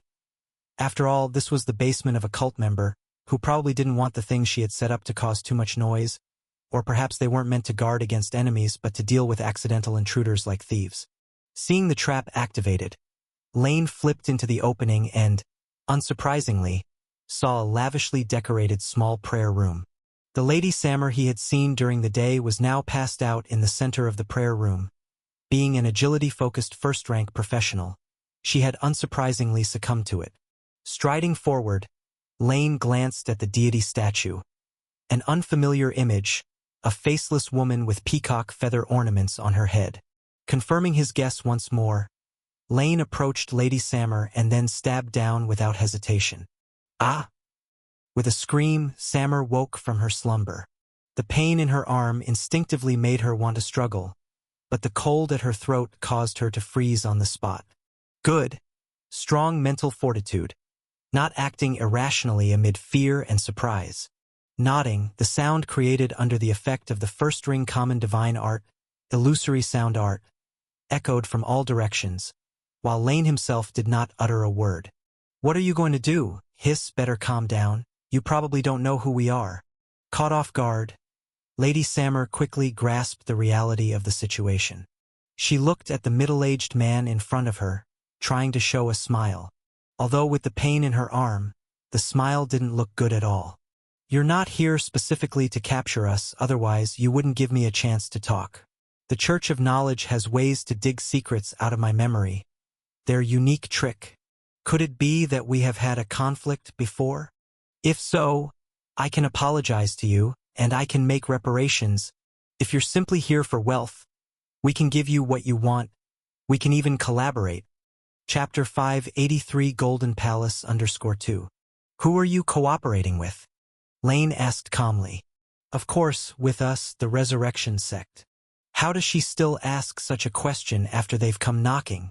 Lady Sammer was thinking, but the next moment, she couldn't maintain her forced smile any longer. Really, the Resurrection Sect? Lane nodded and smiled. I thought it was a cooperation with the Kingdom of Argos that worships Heavenly Empress Hera. Yes, this was why Lane found the whole matter very interesting. The Heavenly Empress of Olympus had donned the guise of Mother of Resurrection, and then her church had transformed into a cult within the sphere of influence of Athens. Their target was none other than the Church of Knowledge, which worships Athena. In comparison, the so-called ability of the Mother of Resurrection to restore youth and enable the bearing of offspring seemed so normal. The latter naturally stemmed from the fertility authority of Heavenly Empress Hera, and the former was not strange either, as in the myths, Hera would bathe in the springs of Canathus every spring, which supposedly could wash away irritability, fatigue, and decay, even reverting one's state back to virginity. Tell me, what have you come to do? Or rather, what have you already done? Under Lady Sammer's frightened gaze, Lane remained unflinching. Unlike the previous two farmers, it was hard to directly read the memories of church members because they worshiped deities, unless one was inside a temple of another deity. So if possible, Lane still hoped the other party would confess something on their own. Who are you? Even in the Church of Knowledge, only high-ranking priests and above know our identity. Lady Sammer snapped back to reality, avoiding the question. She was staring at the middle-aged man in front of her, seemingly unconcerned about her own life or death at this moment. A devout follower, huh? Troublesome. Looks like I have to visit your stronghold. Stop looking at me like that, you'll be guiding me. Not intending to resolve the doubts of a soon-to-be-dead person, Lane simply finished off this beautiful believer. Then, using her body as a medium, Lane performed another divination. However, this divination seemed to be interfered with, only giving a general direction. Lane silently took note, then picked up the statue in the center of the prayer room and left the basement. The people here will probably realize their leader is missing tomorrow, but they might not discover this place immediately. From an ordinary perspective, it's quite well hidden. But it's becoming increasingly interesting. Hera's followers are causing trouble in Athena's territory, and even Athena's high-ranking clergy know about this. Athens and Argos have always had trade ties, showing no signs of hostility. Indeed, war is inevitable, merely the result of accumulated disagreements driven by interests, but that doesn't mean there are no conflicts before the war arrives. They are just hidden underwater. In comparison, the so-called ability of the Mother of Resurrection to restore youth and enable the bearing of offspring seemed so normal. The latter naturally stemmed from the fertility authority of heavenly Empress Hera, and the former was not strange either, as in the myths, Hera would bathe in the springs of Canathus every spring, which supposedly could wash away irritability, fatigue, and decay, even reverting one's state back to virginity. Tell me, what have you come to do? Or rather, what have you already done? Under Lady Samer's frightened gaze, Lane remained unflinching. Unlike the previous two farmers, it was hard to directly read the memories of church members because they worshipped deities, unless one was inside a temple of another deity. So if possible, Lane still hoped the other party would confess something on their own. Who are you? Even in the Church of Knowledge, only high-ranking priests and above know our identity.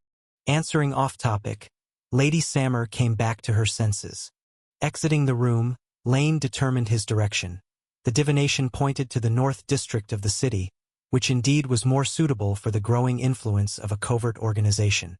However, it wasn't clear what was there, or more precisely, if it was merely a feud between two divine sects, what was the Saint Knight's involvement for? Regardless, I am now a member of the Resurrection sect, a follower developed by Lady Samer. Rubbing his face, Lane changed his appearance again and glanced at the deity statue in his hand. They call it a cult, but how can there be a cult without an evil god? Hera clearly would never develop a cult. Mother of Resurrection sounds terrible. I think Great Mother of Reproduction sounds much better. A strange light flashed in his eyes as Lane's figure vanished into the shadows again. The night was still long. Olympus, Golden Palace. A millennium had passed, and the original ruins were nowhere to be seen. Mimicking relics from Asgard, God King Zeus had established another golden palace atop Mount Olympus. This building, blending the artistic styles of two divine systems, was indeed majestic, so much so that many deities often stayed here temporarily. However, at the moment, within the sleeping chamber of the heavenly Empress, Hera's expression was not pleasant. Hebe, my daughter, tell me, what has the king of Athens done again? Goddess of youth Hebe, daughter of Hera, cupbearer for all gods. Zeus's current favorite boy had not yet replaced her.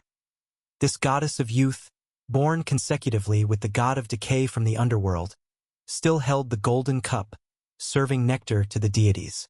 Naturally, she also occasionally acted as her own mother goddess's maid. Yes, as a new goddess with weak divine power, her status was almost the lowest among the deities, and in her destined path, she would be given in marriage to Zeus's famously mortal son. Mother goddess, half a month ago, the king of Athens went to the sea, defeated the divine manifestation of sea god Nereus, clearing the trade routes to the south.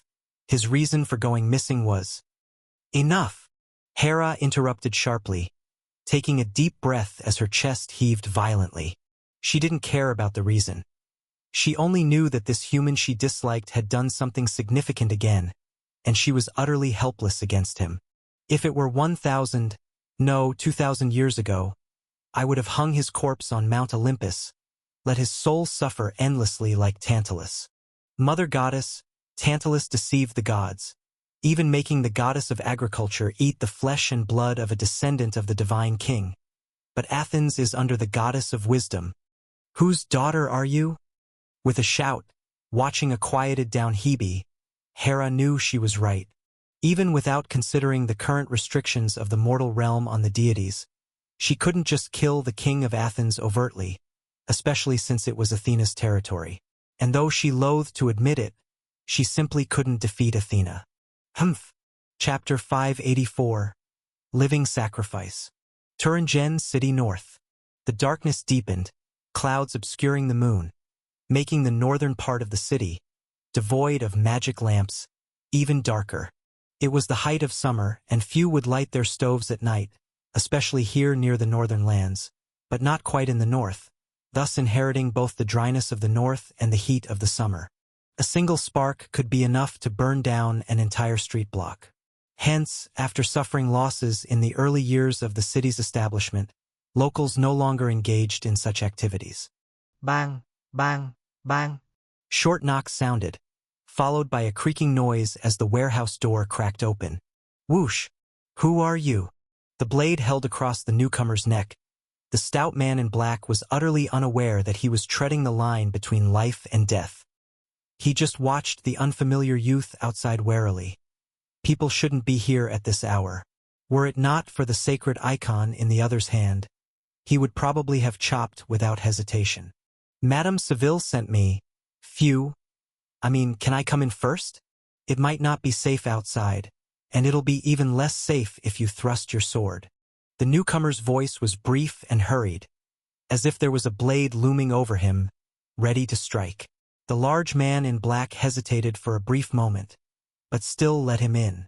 Just as Lady Sammer had predicted before, the man in black thought that if it were the church and St. Knights, they would just storm in directly, carrying the sacred icon without having to genuflect before them.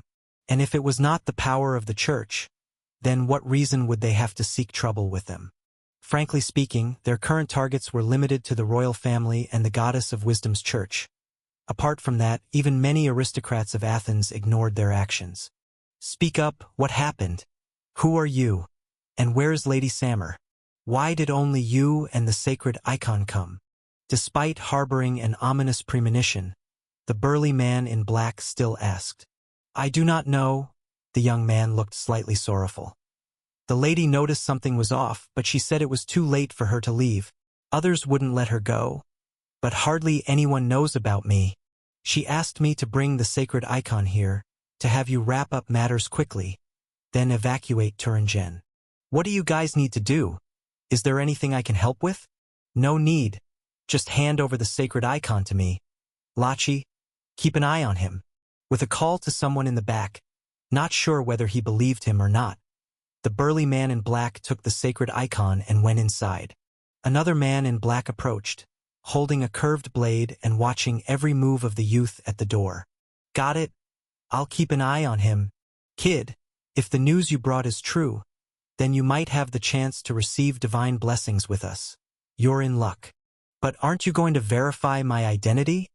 The young man looked at the departing burly man in black, asking somewhat surprisingly. No need. As for why, you'll understand once you're one of us. The tall, thin man in black, identified as Lachi, clearly had no intention of explaining. He just kept a firm watch on this unexpected visitor to ensure he made no sudden moves. According to the original plan, they were supposed to make the sacrifice on the day the heavenly empress was born in the mortal calendar. 2 days later, although eternal deities hardly care about birthdays. That was why, despite knowing someone was pursuing them, they hadn't left yet. But 2 days early is just 2 days early. Whether this person was genuinely an apprentice or someone with ulterior motives scheming something sinister, since he had returned the deity's sacred icon, there shouldn't be any problem. The ritual would be conducted, and afterward, even if they all died here, they would surely attain eternal life in the domain of the heavenly empress. In the depths of the warehouse, a makeshift ceremonial hall had been set up. Lying on the cold stone slab, Andrea could clearly hear her own heartbeat. Andrea translates in Greek to spirited, graceful, and beautiful, which was her father's wish for her. But ever since a planned maritime attack, and until waking up from unconsciousness 6 days ago, she had been in this unknown warehouse. The sacred power from the goddess was firmly sealed within her body by the servant of another deity, preventing her even from resisting the cold. She knew what she was facing, and at least partially why it was happening. 2 days. Andrea thought to herself, her soft golden hair spread across the stone slab. This date she had heard from the conversations of those around her. They weren't trying to avoid her hearing it. In fact, these other deities' godhood practitioners hadn't done much to her and didn't dare to, because her identity was so important. Unfortunately, the reason she was important was not because of her past identity, but because of her impending one as a living sacrifice to the god. In the ordinances established by Olympus, human sacrifices are clearly not allowed. Only the primal nature spirits of the northern lands and the followers from the lower realms have done such.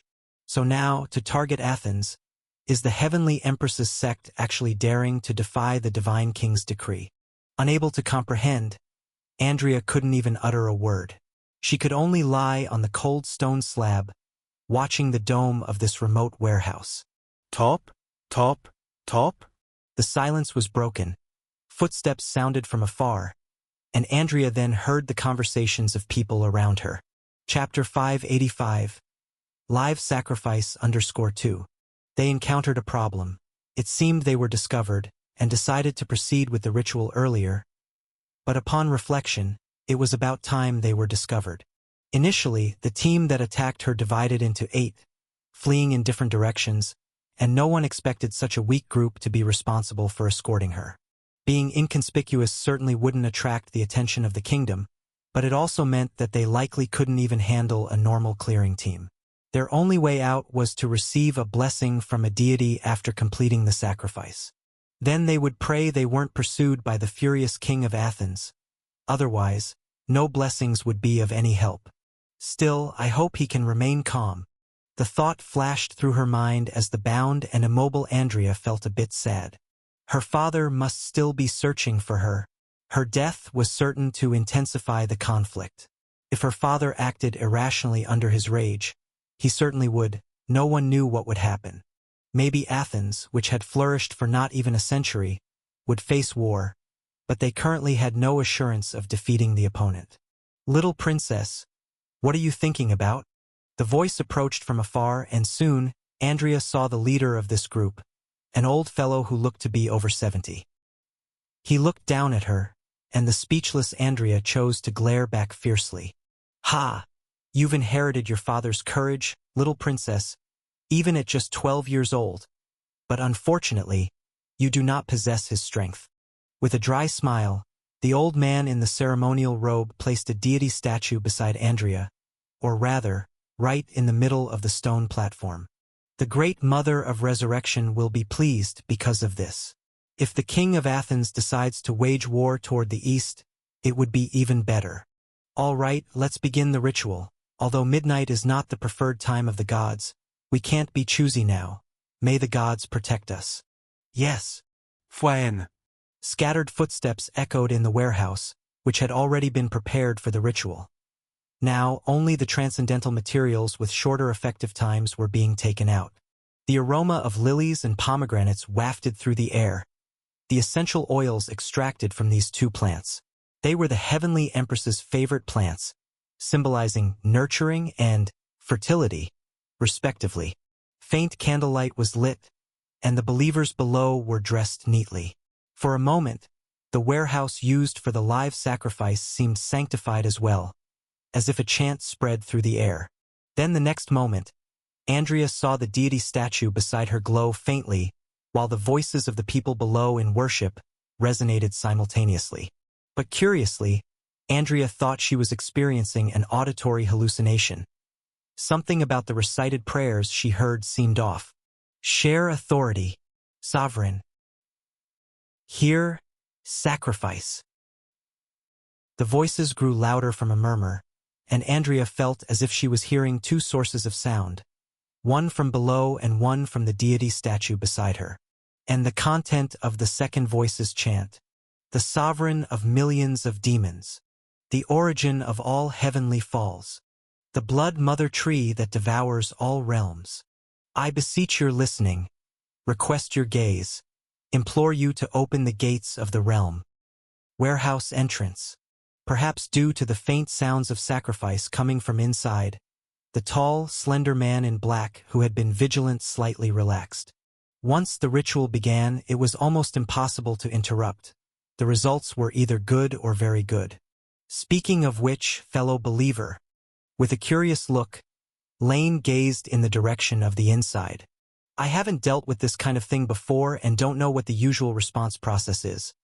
But if you use a ritual intended for a true god to sacrifice to an evil god, could there be any adverse consequences?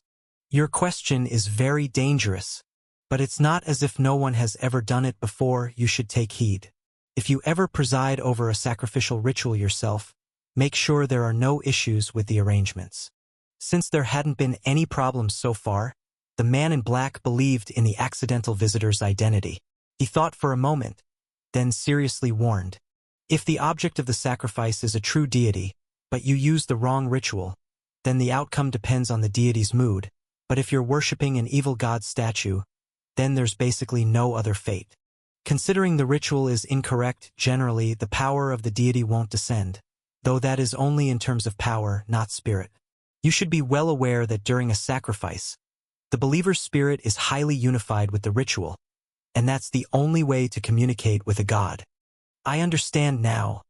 Thank you for the warning. Politely nodding his head, Lane felt he had learned a bit more of the new era's lesser-known facts. He had initially wanted to engrave the great name of the Serpent of the Central Court on the statue, but considering Hera's authority and style, he had changed to another. Of course, this kind of maneuver isn't something most people could do. Even Lane could only play this trick on such a temporary small statue. But speaking of which, I didn't know that Theseus, who was raised by followers of the sea god, had a daughter.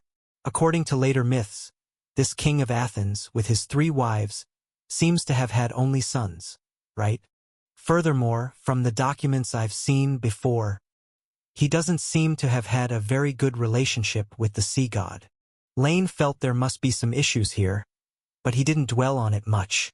The little princess, who was almost used as a living sacrifice, was inside. He would find out simply by asking. Moreover, Theseus, unlike other mythical heroes recorded, while he also had the hero's whims to do great deeds like kidnap a foreign princess or even attempt to abduct Persephone into the underworld, was still quite capable in domestic governance. In his original trajectory, he had abolished local councils and unified them into the City-State Council of Athens, ceding some power to the aristocrats, thereby elevating the citizen's status, and in this altered history, it likely meant strengthening Athens' control over its subsidiary cities, balancing the conflict between the divine blood nobles and the citizen class, proving to be quite a clever ruler. By comparison, Heracles might be able to overpower him in combat, but was not so clever, at least not politically. As he pondered, the praying sounds from deep within the warehouse abruptly ceased, followed immediately by a howl that resembled that of a wild beast coming from inside. The tall, slender man in black was shocked. He didn't know what had happened inside, but this was certainly not a flow that a sacrifice should have. Whoosh! A dagger, like an arrow shooting towards the man in black from Lane's direction, was clearly recognized by him as the effect of the 2-ring common divine art, arrow shooting spell. Most low-tiered divine arts lacked direct lethal power. The effect of arrow shooting spell was no different than firing a long arrow. He could simply dodge it by sidestepping, but the man in black then saw a finger pointing toward him. Hell System 3-ring common divine art, fear spell. In an instant, fear surged up from the bottom of his heart, making the tall, slender man in black turn and run instinctively. Then the next moment, the dagger drove straight into his chest from the back. Rookie skirmishes. It's all about who strikes first. Taking a couple of steps forward, he pulled out the dagger. Lane wiped the blade on the man's clothing, then moved towards the inside of the warehouse. Next, he was to eliminate this group of mentally damaged lunatics, reap various materials, and add a princess from Athens, who had been captured as a sacrifice. Chapter 586, Unyielding and Mess Revelation. On the icy altar, 12-year-old Andrea had her eyes closed. Since the sudden change in the prayer words earlier, She had been trying to reduce her awareness of the surrounding environment and block out the influence of sounds through a method similar to meditation. Although her knowledge of mysticism told her that this incorrectly conducted ritual would not actually draw the real power of the evil god, Andrea was still a bit scared. God said that death is just another beginning, but some deaths could directly become the end. Ah! Roar! With her eyes tightly closed, Andrea faintly heard a woman's angry shout that reached right into her soul, followed by a continuous deep roar. The warehouse in this remote city seemed to have turned into an abyss that could imprison deities, and those believers who were just talking had turned into demonic monsters, baring their teeth and claws around her. Goddess, I won't be afraid, she quietly told herself. Andrea had already prepared herself to face death. She didn't even notice that her chains of divine arts that originally bound her had failed due to her captor's madness. She just curled up subconsciously into a small ball, burying her face in her knees like an ostrich. Bang! Hiss! Tear! Having dealt with all the lunatics blocking his way in the warehouse, this was the scene Lane saw. Under the dim candlelight, the patterns for a living sacrifice were laid out on the floor. In the center, on the altar, a golden-haired, naive figure was shrinking into a ball, shivering.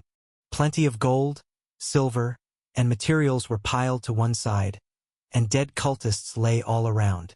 They originally possessed quite some troublesome abilities, but after the transformation of their souls, none could be utilized. Even before Lane could act, they had already begun to kill each other. It was a true self-cannibalism, simultaneously killing and eating, not even realizing when their stomachs burst. Its influence over the outside world has grown stronger. It seems this move really shouldn't be used lightly. Even under a mistaken ritual, when the power has not truly descended, it can still achieve its purpose in another way. Unleash a crimson feast, letting these spiritually distorted lives consume each other, and the final one left, through this process of cannibalism, will further undergo physical deformity. It will draw on a certain strength that spills into the world, eventually becoming a being similar to an evil creature.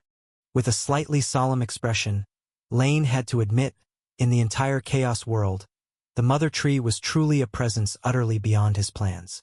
On one hand, it had no so-called mythical trajectory to compare to, while on the other hand, it possessed a force stronger than the world itself. Most critically, Lane couldn't truly comprehend its mindset. Unlike those inherently powerful deities affected by godhood and nature, the Mother Tree was that special one. It's worth noting that even Lane himself was gradually developing a divine aspect, but it likely would not. After all, a madman naturally fears not a shift in spirit, and no one could tell if it had become even madder. Fortunately, it had always been sealed. Otherwise, this world would have long become a script of many primordial gods collectively resisting an outer god. Then, it's your turn now. Packing up the scattered items neatly, Lane turned to the figure still huddled on the altar. The little princess who had closed herself off from external perceptions probably still didn't know what had happened. She appeared extremely fragile, and then Lane unapologetically pulled her hands away from her knees, locking eyes with the girl who opened her eyes in panic. This, little princess, right? Introduce yourself. Like how you came to be here, what's your name, what you can do, and what you plan to do next. After all, from now on, you are my captive, and as a princess of a kingdom, you should have a deeper understanding of this world. No. I won't tell you anything. Don't think I will submit to you, dog of the evil god. You can give up. With tears still undried in the corners of her eyes and her voice quivering, Andrea held her head up high and spoke righteously to the stranger in front of her. Oh my God, did the ritual actually summon believers of the evil god? And he even killed all these people, but this isn't mysticism. No, Andrea, be strong. The chosen of the goddess won't bow to cultists, especially not the craziest among them. She silently bolstered herself, yet Andrea felt extremely panicked inside. In this world, there are hardly any sects directly related to the Blood Mother Tree. Most reverence is given to ancient evil beings that have split from it or something else. Even if a few exceptions are quickly obliterated, those not eradicated gradually become one of the evil creatures. But as for the prayer words, anyone experienced could tell what existence they described. Thus knowing the terror of an outer god, Andrea felt she had just escaped the wolf's den only to enter a tiger's lair. So you are non-violent non-cooperation now? Yes. Neither violence nor cooperation. Clearly, Andrea misunderstood the phrase non-violent non-cooperation. It didn't mean if you don't use violence, I won't cooperate. But one must admit, she said it with a lot of spirit. If one ignored the almost tearful expression and the continuously kicking legs. Faced with such a situation, Lane expressed helplessness. He wasn't in the mood to provide psychological comfort to a little girl. So he had no choice but to use the most direct method to make this little princess confront the cruelty of reality. Chapter 587 Unyielding and Mess Revelation _2. 2 hours later, outside Turingen City. After pulling the last box of silverware onto the carriage, Lane looked up at the sky. There was still some time before dawn, but they could set off now. Although the dirt roads of this era were pretty rubbish, at least the section near the city was fairly smooth, so even with just a torch for illumination, they wouldn't fall into any big potholes. As for waiting until tomorrow morning, that was out of the question. Whether it was the cultists dead all over the place or the guards at the city gate who had been knocked over, it was likely that everything would be discovered by daybreak. We can set off now. Hey, you there. Can you drive a carriage? Lane waved his hand, pointing to the front of the luxurious carriage, then unceremoniously sat down inside the carriage. In the direction he was gesturing, the not-so-tall Andrea stood beside the carriage, biting her lip. She didn't look very tall. Her waist just reached the bottom of the carriage. Head south, towards the Acropolis of Athens. Going home should be an energizing affair, right? So don't just stand there, get moving. And if anything unexpected happens on the road, remember to call me. Seated on the soft cashmere cushion, Lane took out a box of tea leaves from a hidden compartment. This luxurious carriage was originally an escape tool prepared by the cultists of the Resurrection sect. After thousands of years of development and iterations, the frames of such carriages could now fully combine practicality with comfort, with the only flaw being that many parts were crafted through alchemical means, making the cost a bit steep. But if it was just about taking it and using it, then this flaw didn't exist. Only the person paying would care about the price, not the user. But I can't. Well, I know a little. I've seen others driving, but I've never done it myself. With hesitation in her voice and looking at the big horses that were almost 1.5 times her height, Andrea was somewhat flabbergasted. Just having come to terms with the cruel reality that she had been rescued, Andrea wanted nothing more than to rest properly amid the emotional ups and downs. She believed that the city's rulers would make that possible, but what she hadn't expected was that this person who had rescued her refused her suggestion and then took her out of the city overnight, insisting she drive the carriage. She didn't think there was anything wrong with a princess driving a carriage, especially since Andrea's father hadn't led a princely life in his early years either.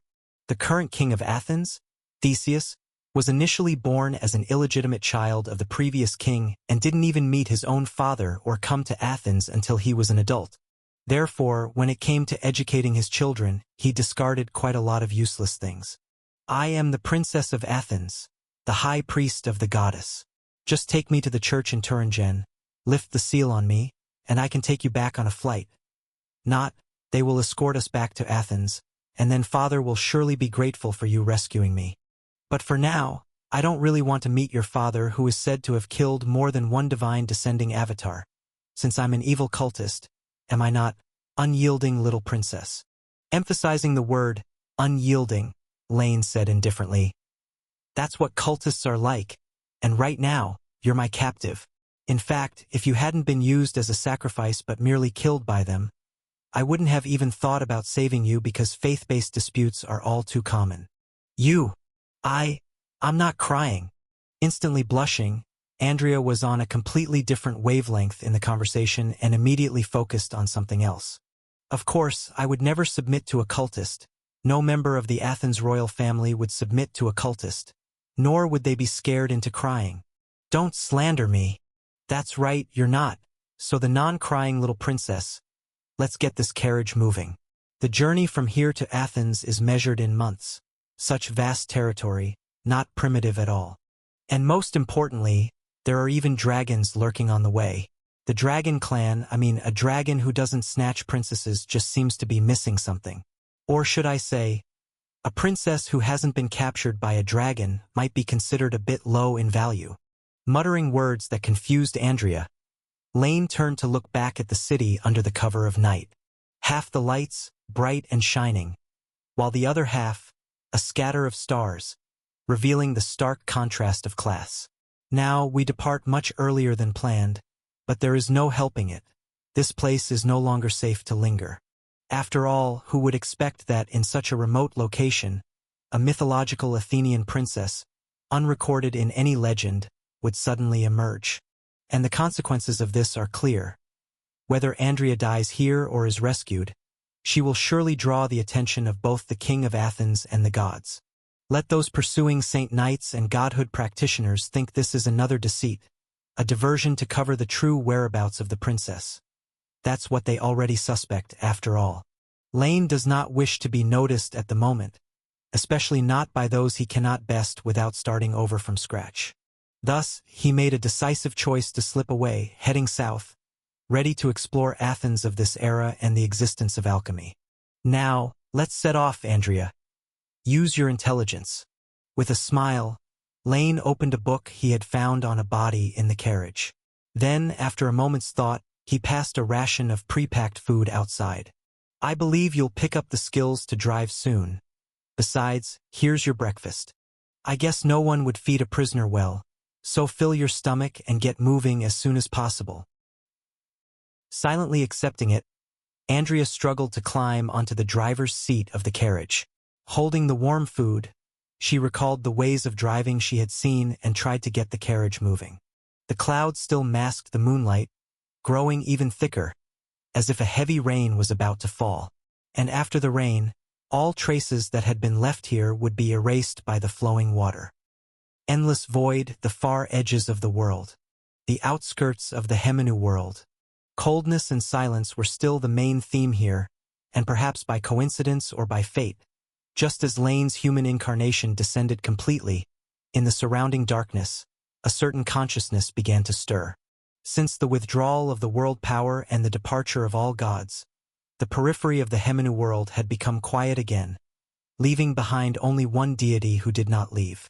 And when a god loses most of its humanity, it no longer feels boredom or loneliness, nor does it notice the passage of time.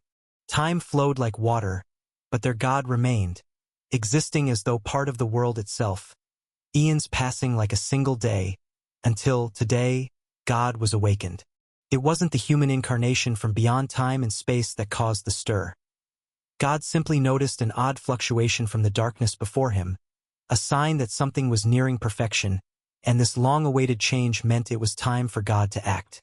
Pallas, Messe, faith, whispers echoed through the void, and immediately the vast consciousness coalesced. An indiscernible yet fundamentally superior strength of time and space emerged, and without any warning, it thrust at the darkness ahead. The void remained quiet, yet an unimaginable collision happened countless times in an instant. The outcome was inevitable.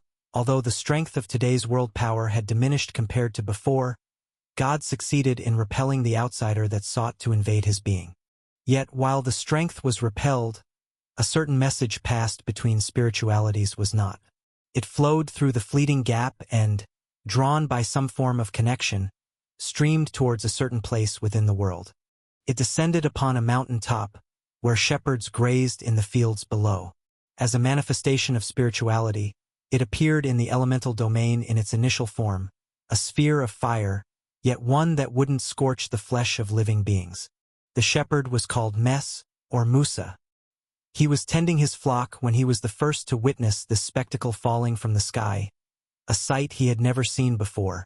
What is this? With a stunned expression, the aged shepherd was somewhat at a loss. But for some reason, a call from deep within his soul emerged from his heart.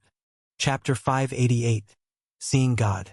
From any perspective, Mes was not a young man. On the contrary, even in later generations he could claim to be elderly. From birth to old age, he had witnessed 80 springs and autumns of the mortal realm, and for Mess, this lifetime of memories could probably be divided into two parts. Before he turned 40.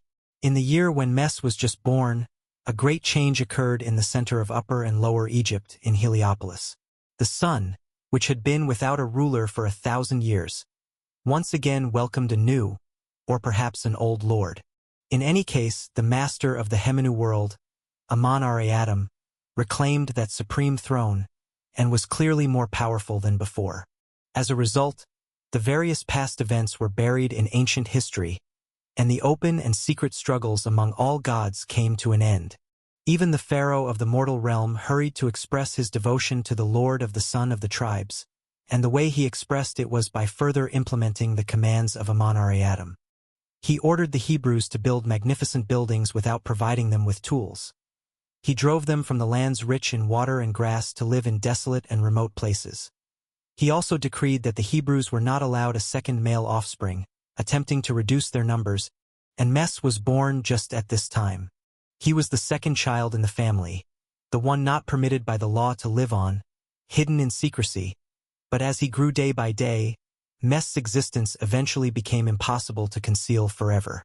So, to protect his life, Mess's mother took a papyrus basket, coated it with bitumen and pitch, placed the child inside, and secretly set the basket among the reeds on the riverbank where the pharaoh's daughter often swam. She instructed Mess's sister to watch from a distance, wanting to know what would become of the child.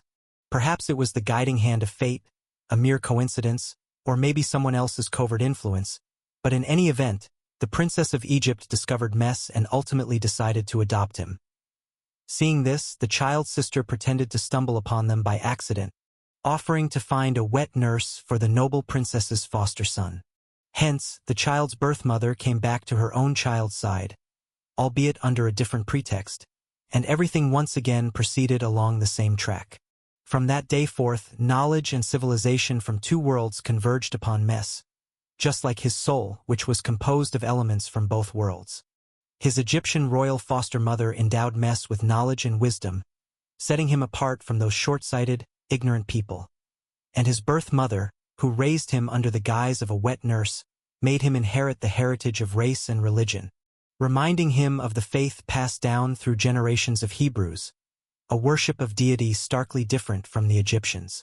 It was not until the age of 40, when Mess visited the place where his people lived, that he encountered a turning point in his life. When an Egyptian humiliated his kin in front of him, Mess, out of righteous indignation, killed the man, thereby committing a great error.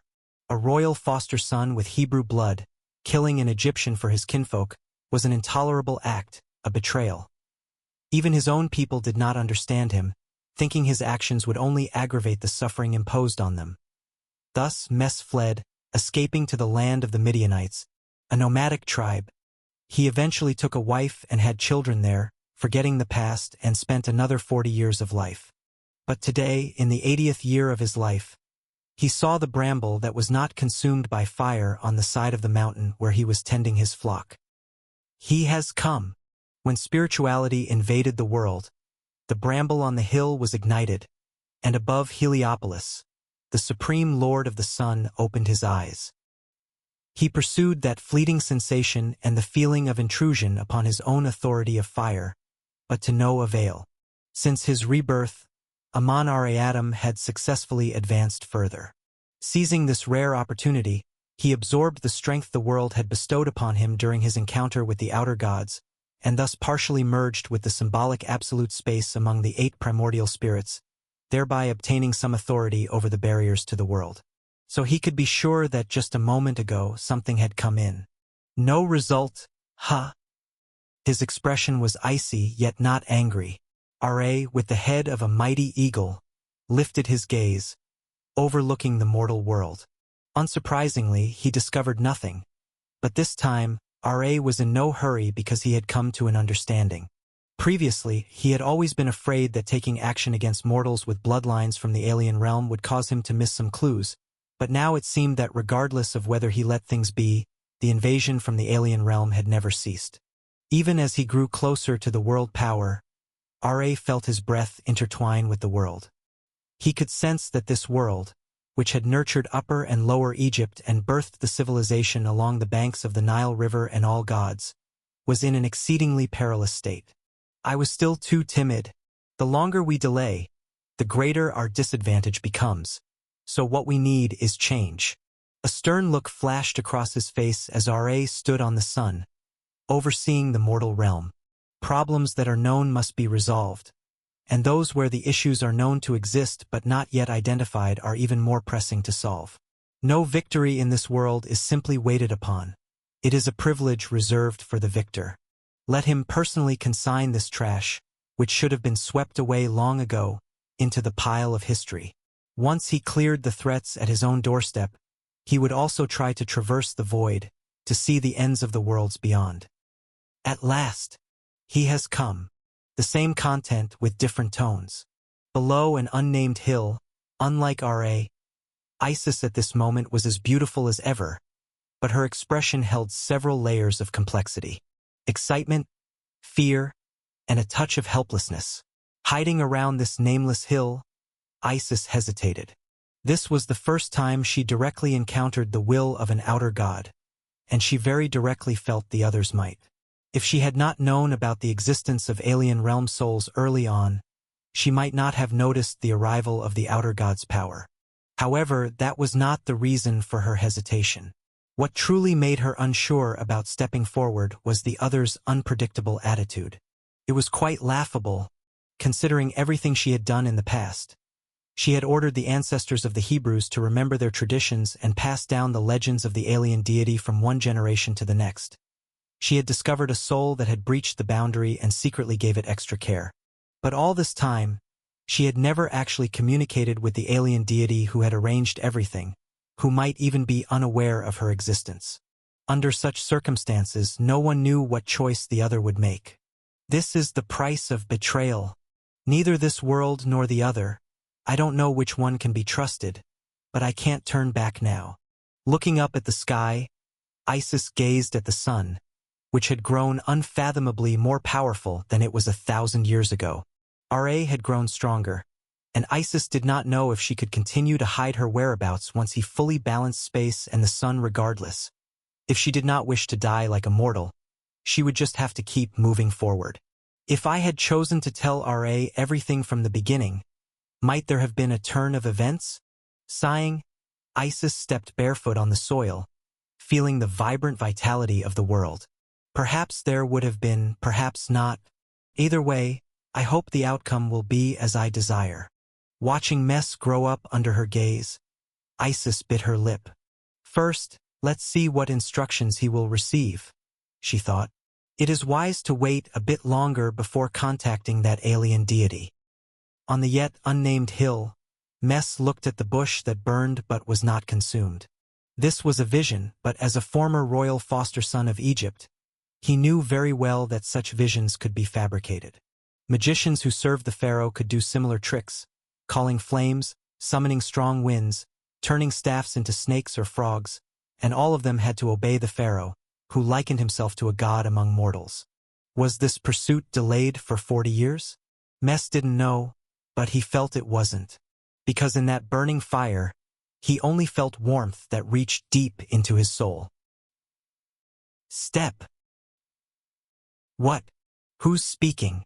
An instinctive query, but the next instant, Mes realized that no one was actually speaking. Only the sound of the flock and the wind echoed in this world. Step forward. Step forward, Mes. Step forward. There was no voice, but the voice resonated within his heart. Hearing his own name, Mes took a step back, but then that warm sensation made him yearn for more. I am here. Who are you?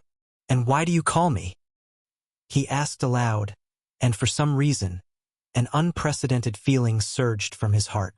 Mes didn't know what he was longing for, but his subconscious seemed to truly hope for something. No educated person would want to devote their life to shepherding, nor would anyone wish to live their life as a fugitive and a convicted man, nor would anyone want to see their own kind treated as slaves just because of their inherent lineage.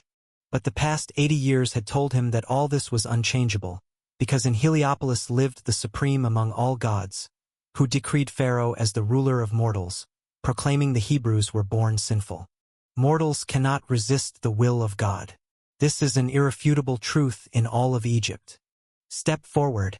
I am your creator, and soon to be your savior. You are about to face destruction, and you are their only redemption. Step forward. Ascend Mount Sinai. This is your innate mission. The voice echoed again in his heart, in a way incomprehensible to ordinary people. Mes asked several more questions aloud, but this time no one responded. Though advanced in years, his body still agile, Mes glanced back at the place he had visited 40 years before. He didn't know whether what he was doing was right or wrong, but he felt that he indeed needed to do something. If that is the case, then I will come to meet you. After a moment of silence, Mes rose, moved forward, took off his shoes, and approached the fire with the respect he had learned from his teacher as a child. The fire ignited him, yet did not harm a single hair on his skin.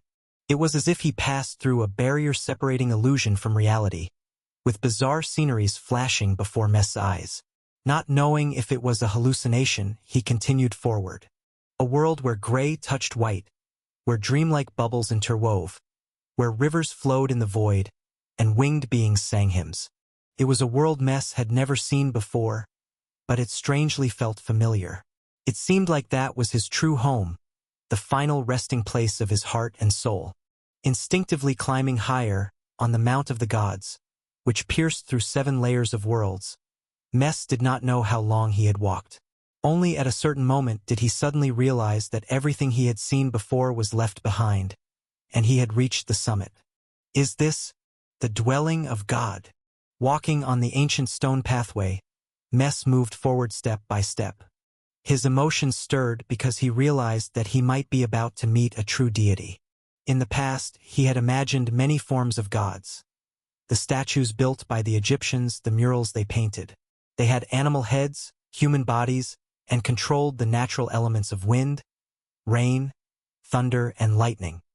He thought he would encounter such a scene, but as he stepped over the last stair and looked up, there were no idols, no paintings, no traits of beasts or birds.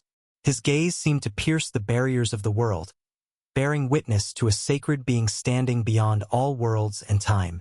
His appearance was indescribable, its form undefinable. If Mes had to use one word to explain what he saw, even with all his wisdom, he only had one at his disposal. God! Mes bowed his head, not daring to look anymore. Then, he prostrated himself on the ground, expressing his humility before the Supreme Being. Chapter 589, Making a Covenant.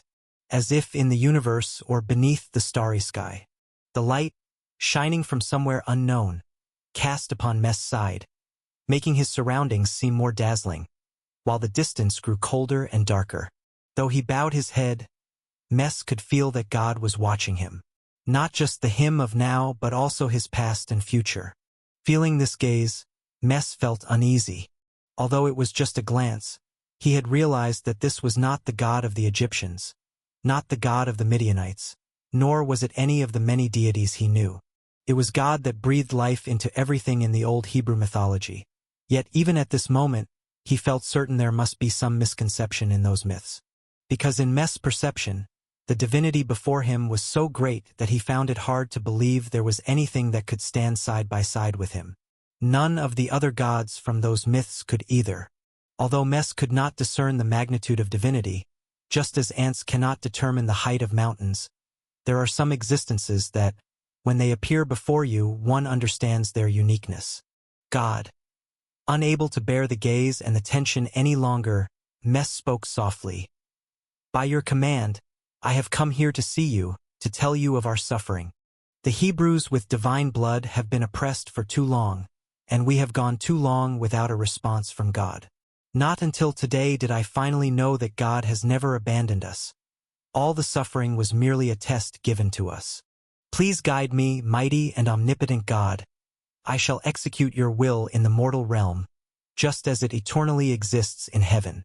I will make mortals recognize your greatness, just as they know the sun hangs in the starry sky. The voice echoed in the void, but Mes was met with an even longer silence.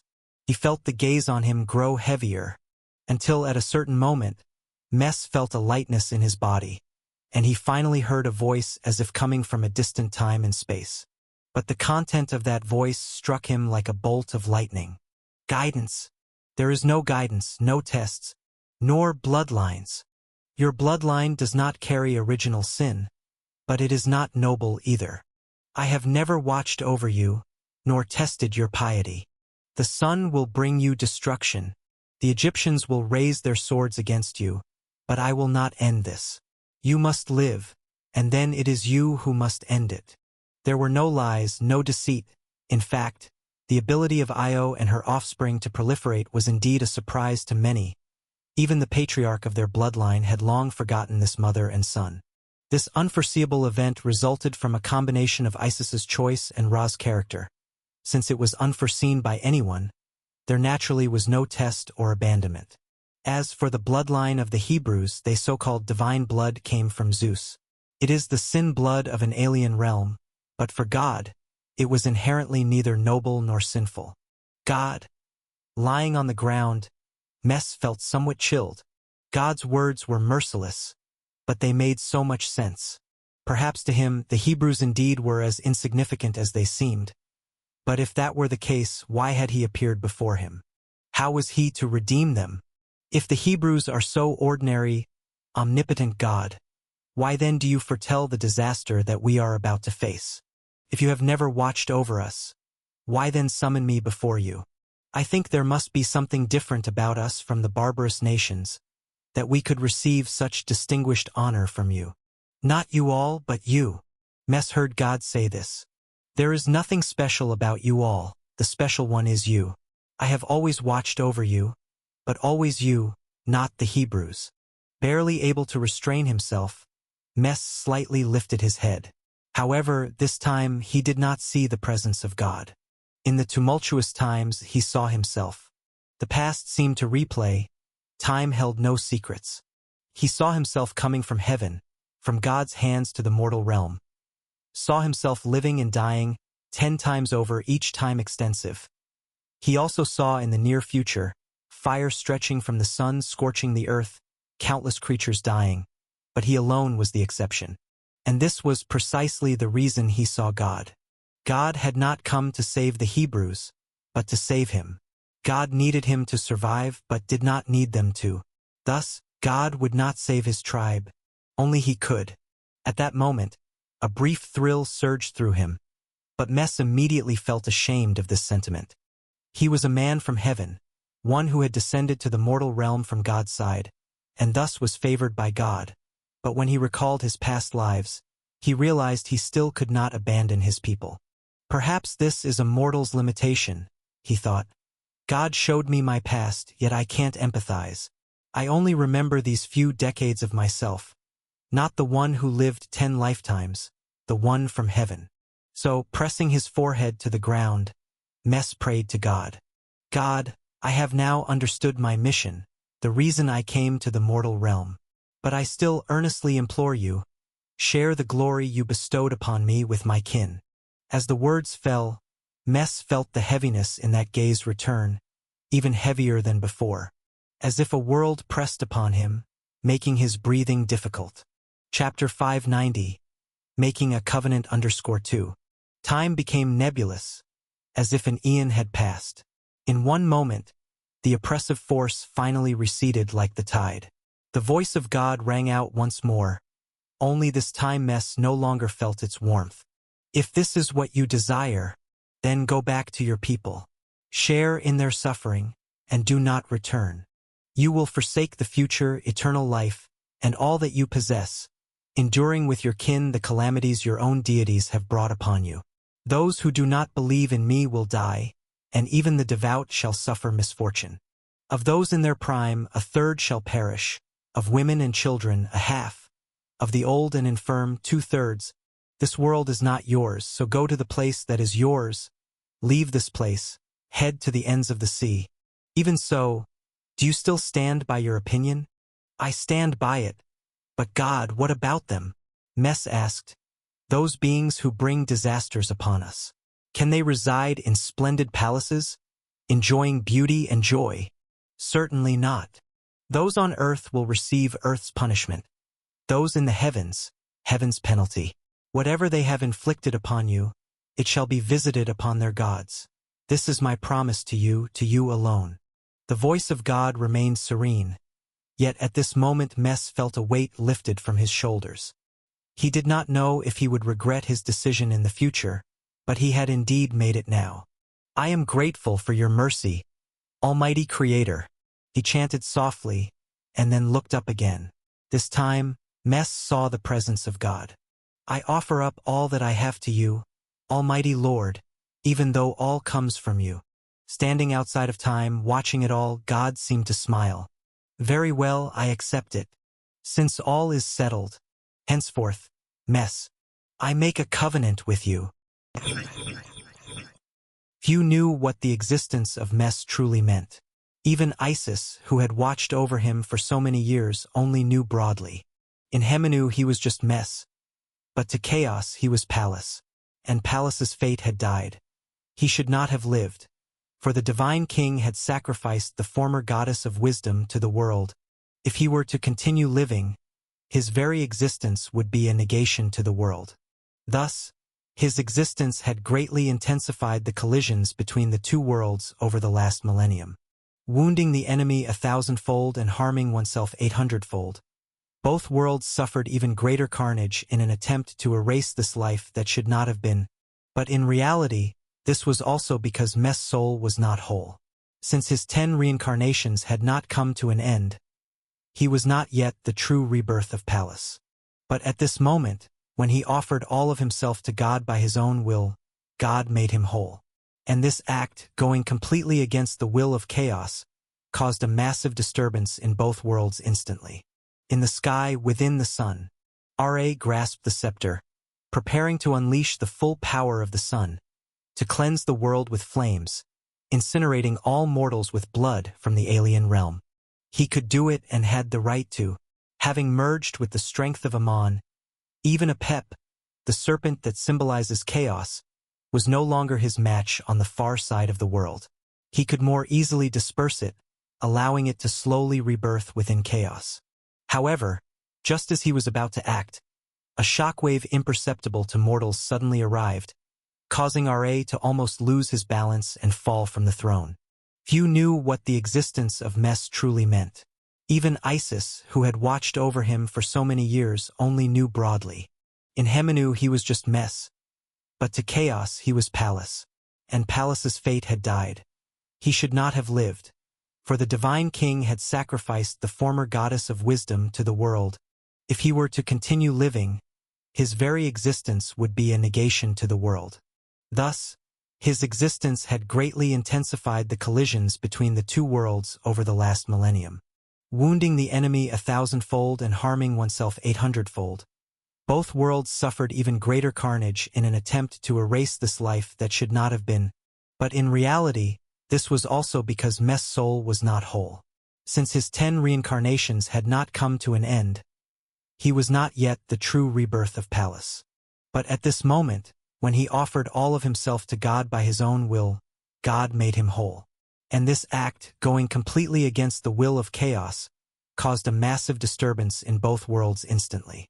In the sky within the sun, Ra grasped the scepter, preparing to unleash the full power of the sun, to cleanse the world with flames, incinerating all mortals with blood from the alien realm.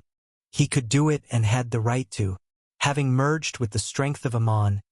Even Apep, the serpent that symbolizes chaos, was no longer his match on the far side of the world. He could more easily disperse it, allowing it to slowly rebirth within chaos.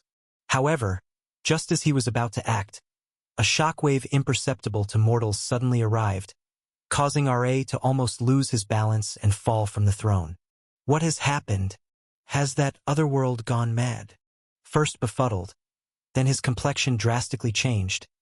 Ra realized that the encroachment of the alien realm's power into Hemenu had suddenly skyrocketed by a factor of millions.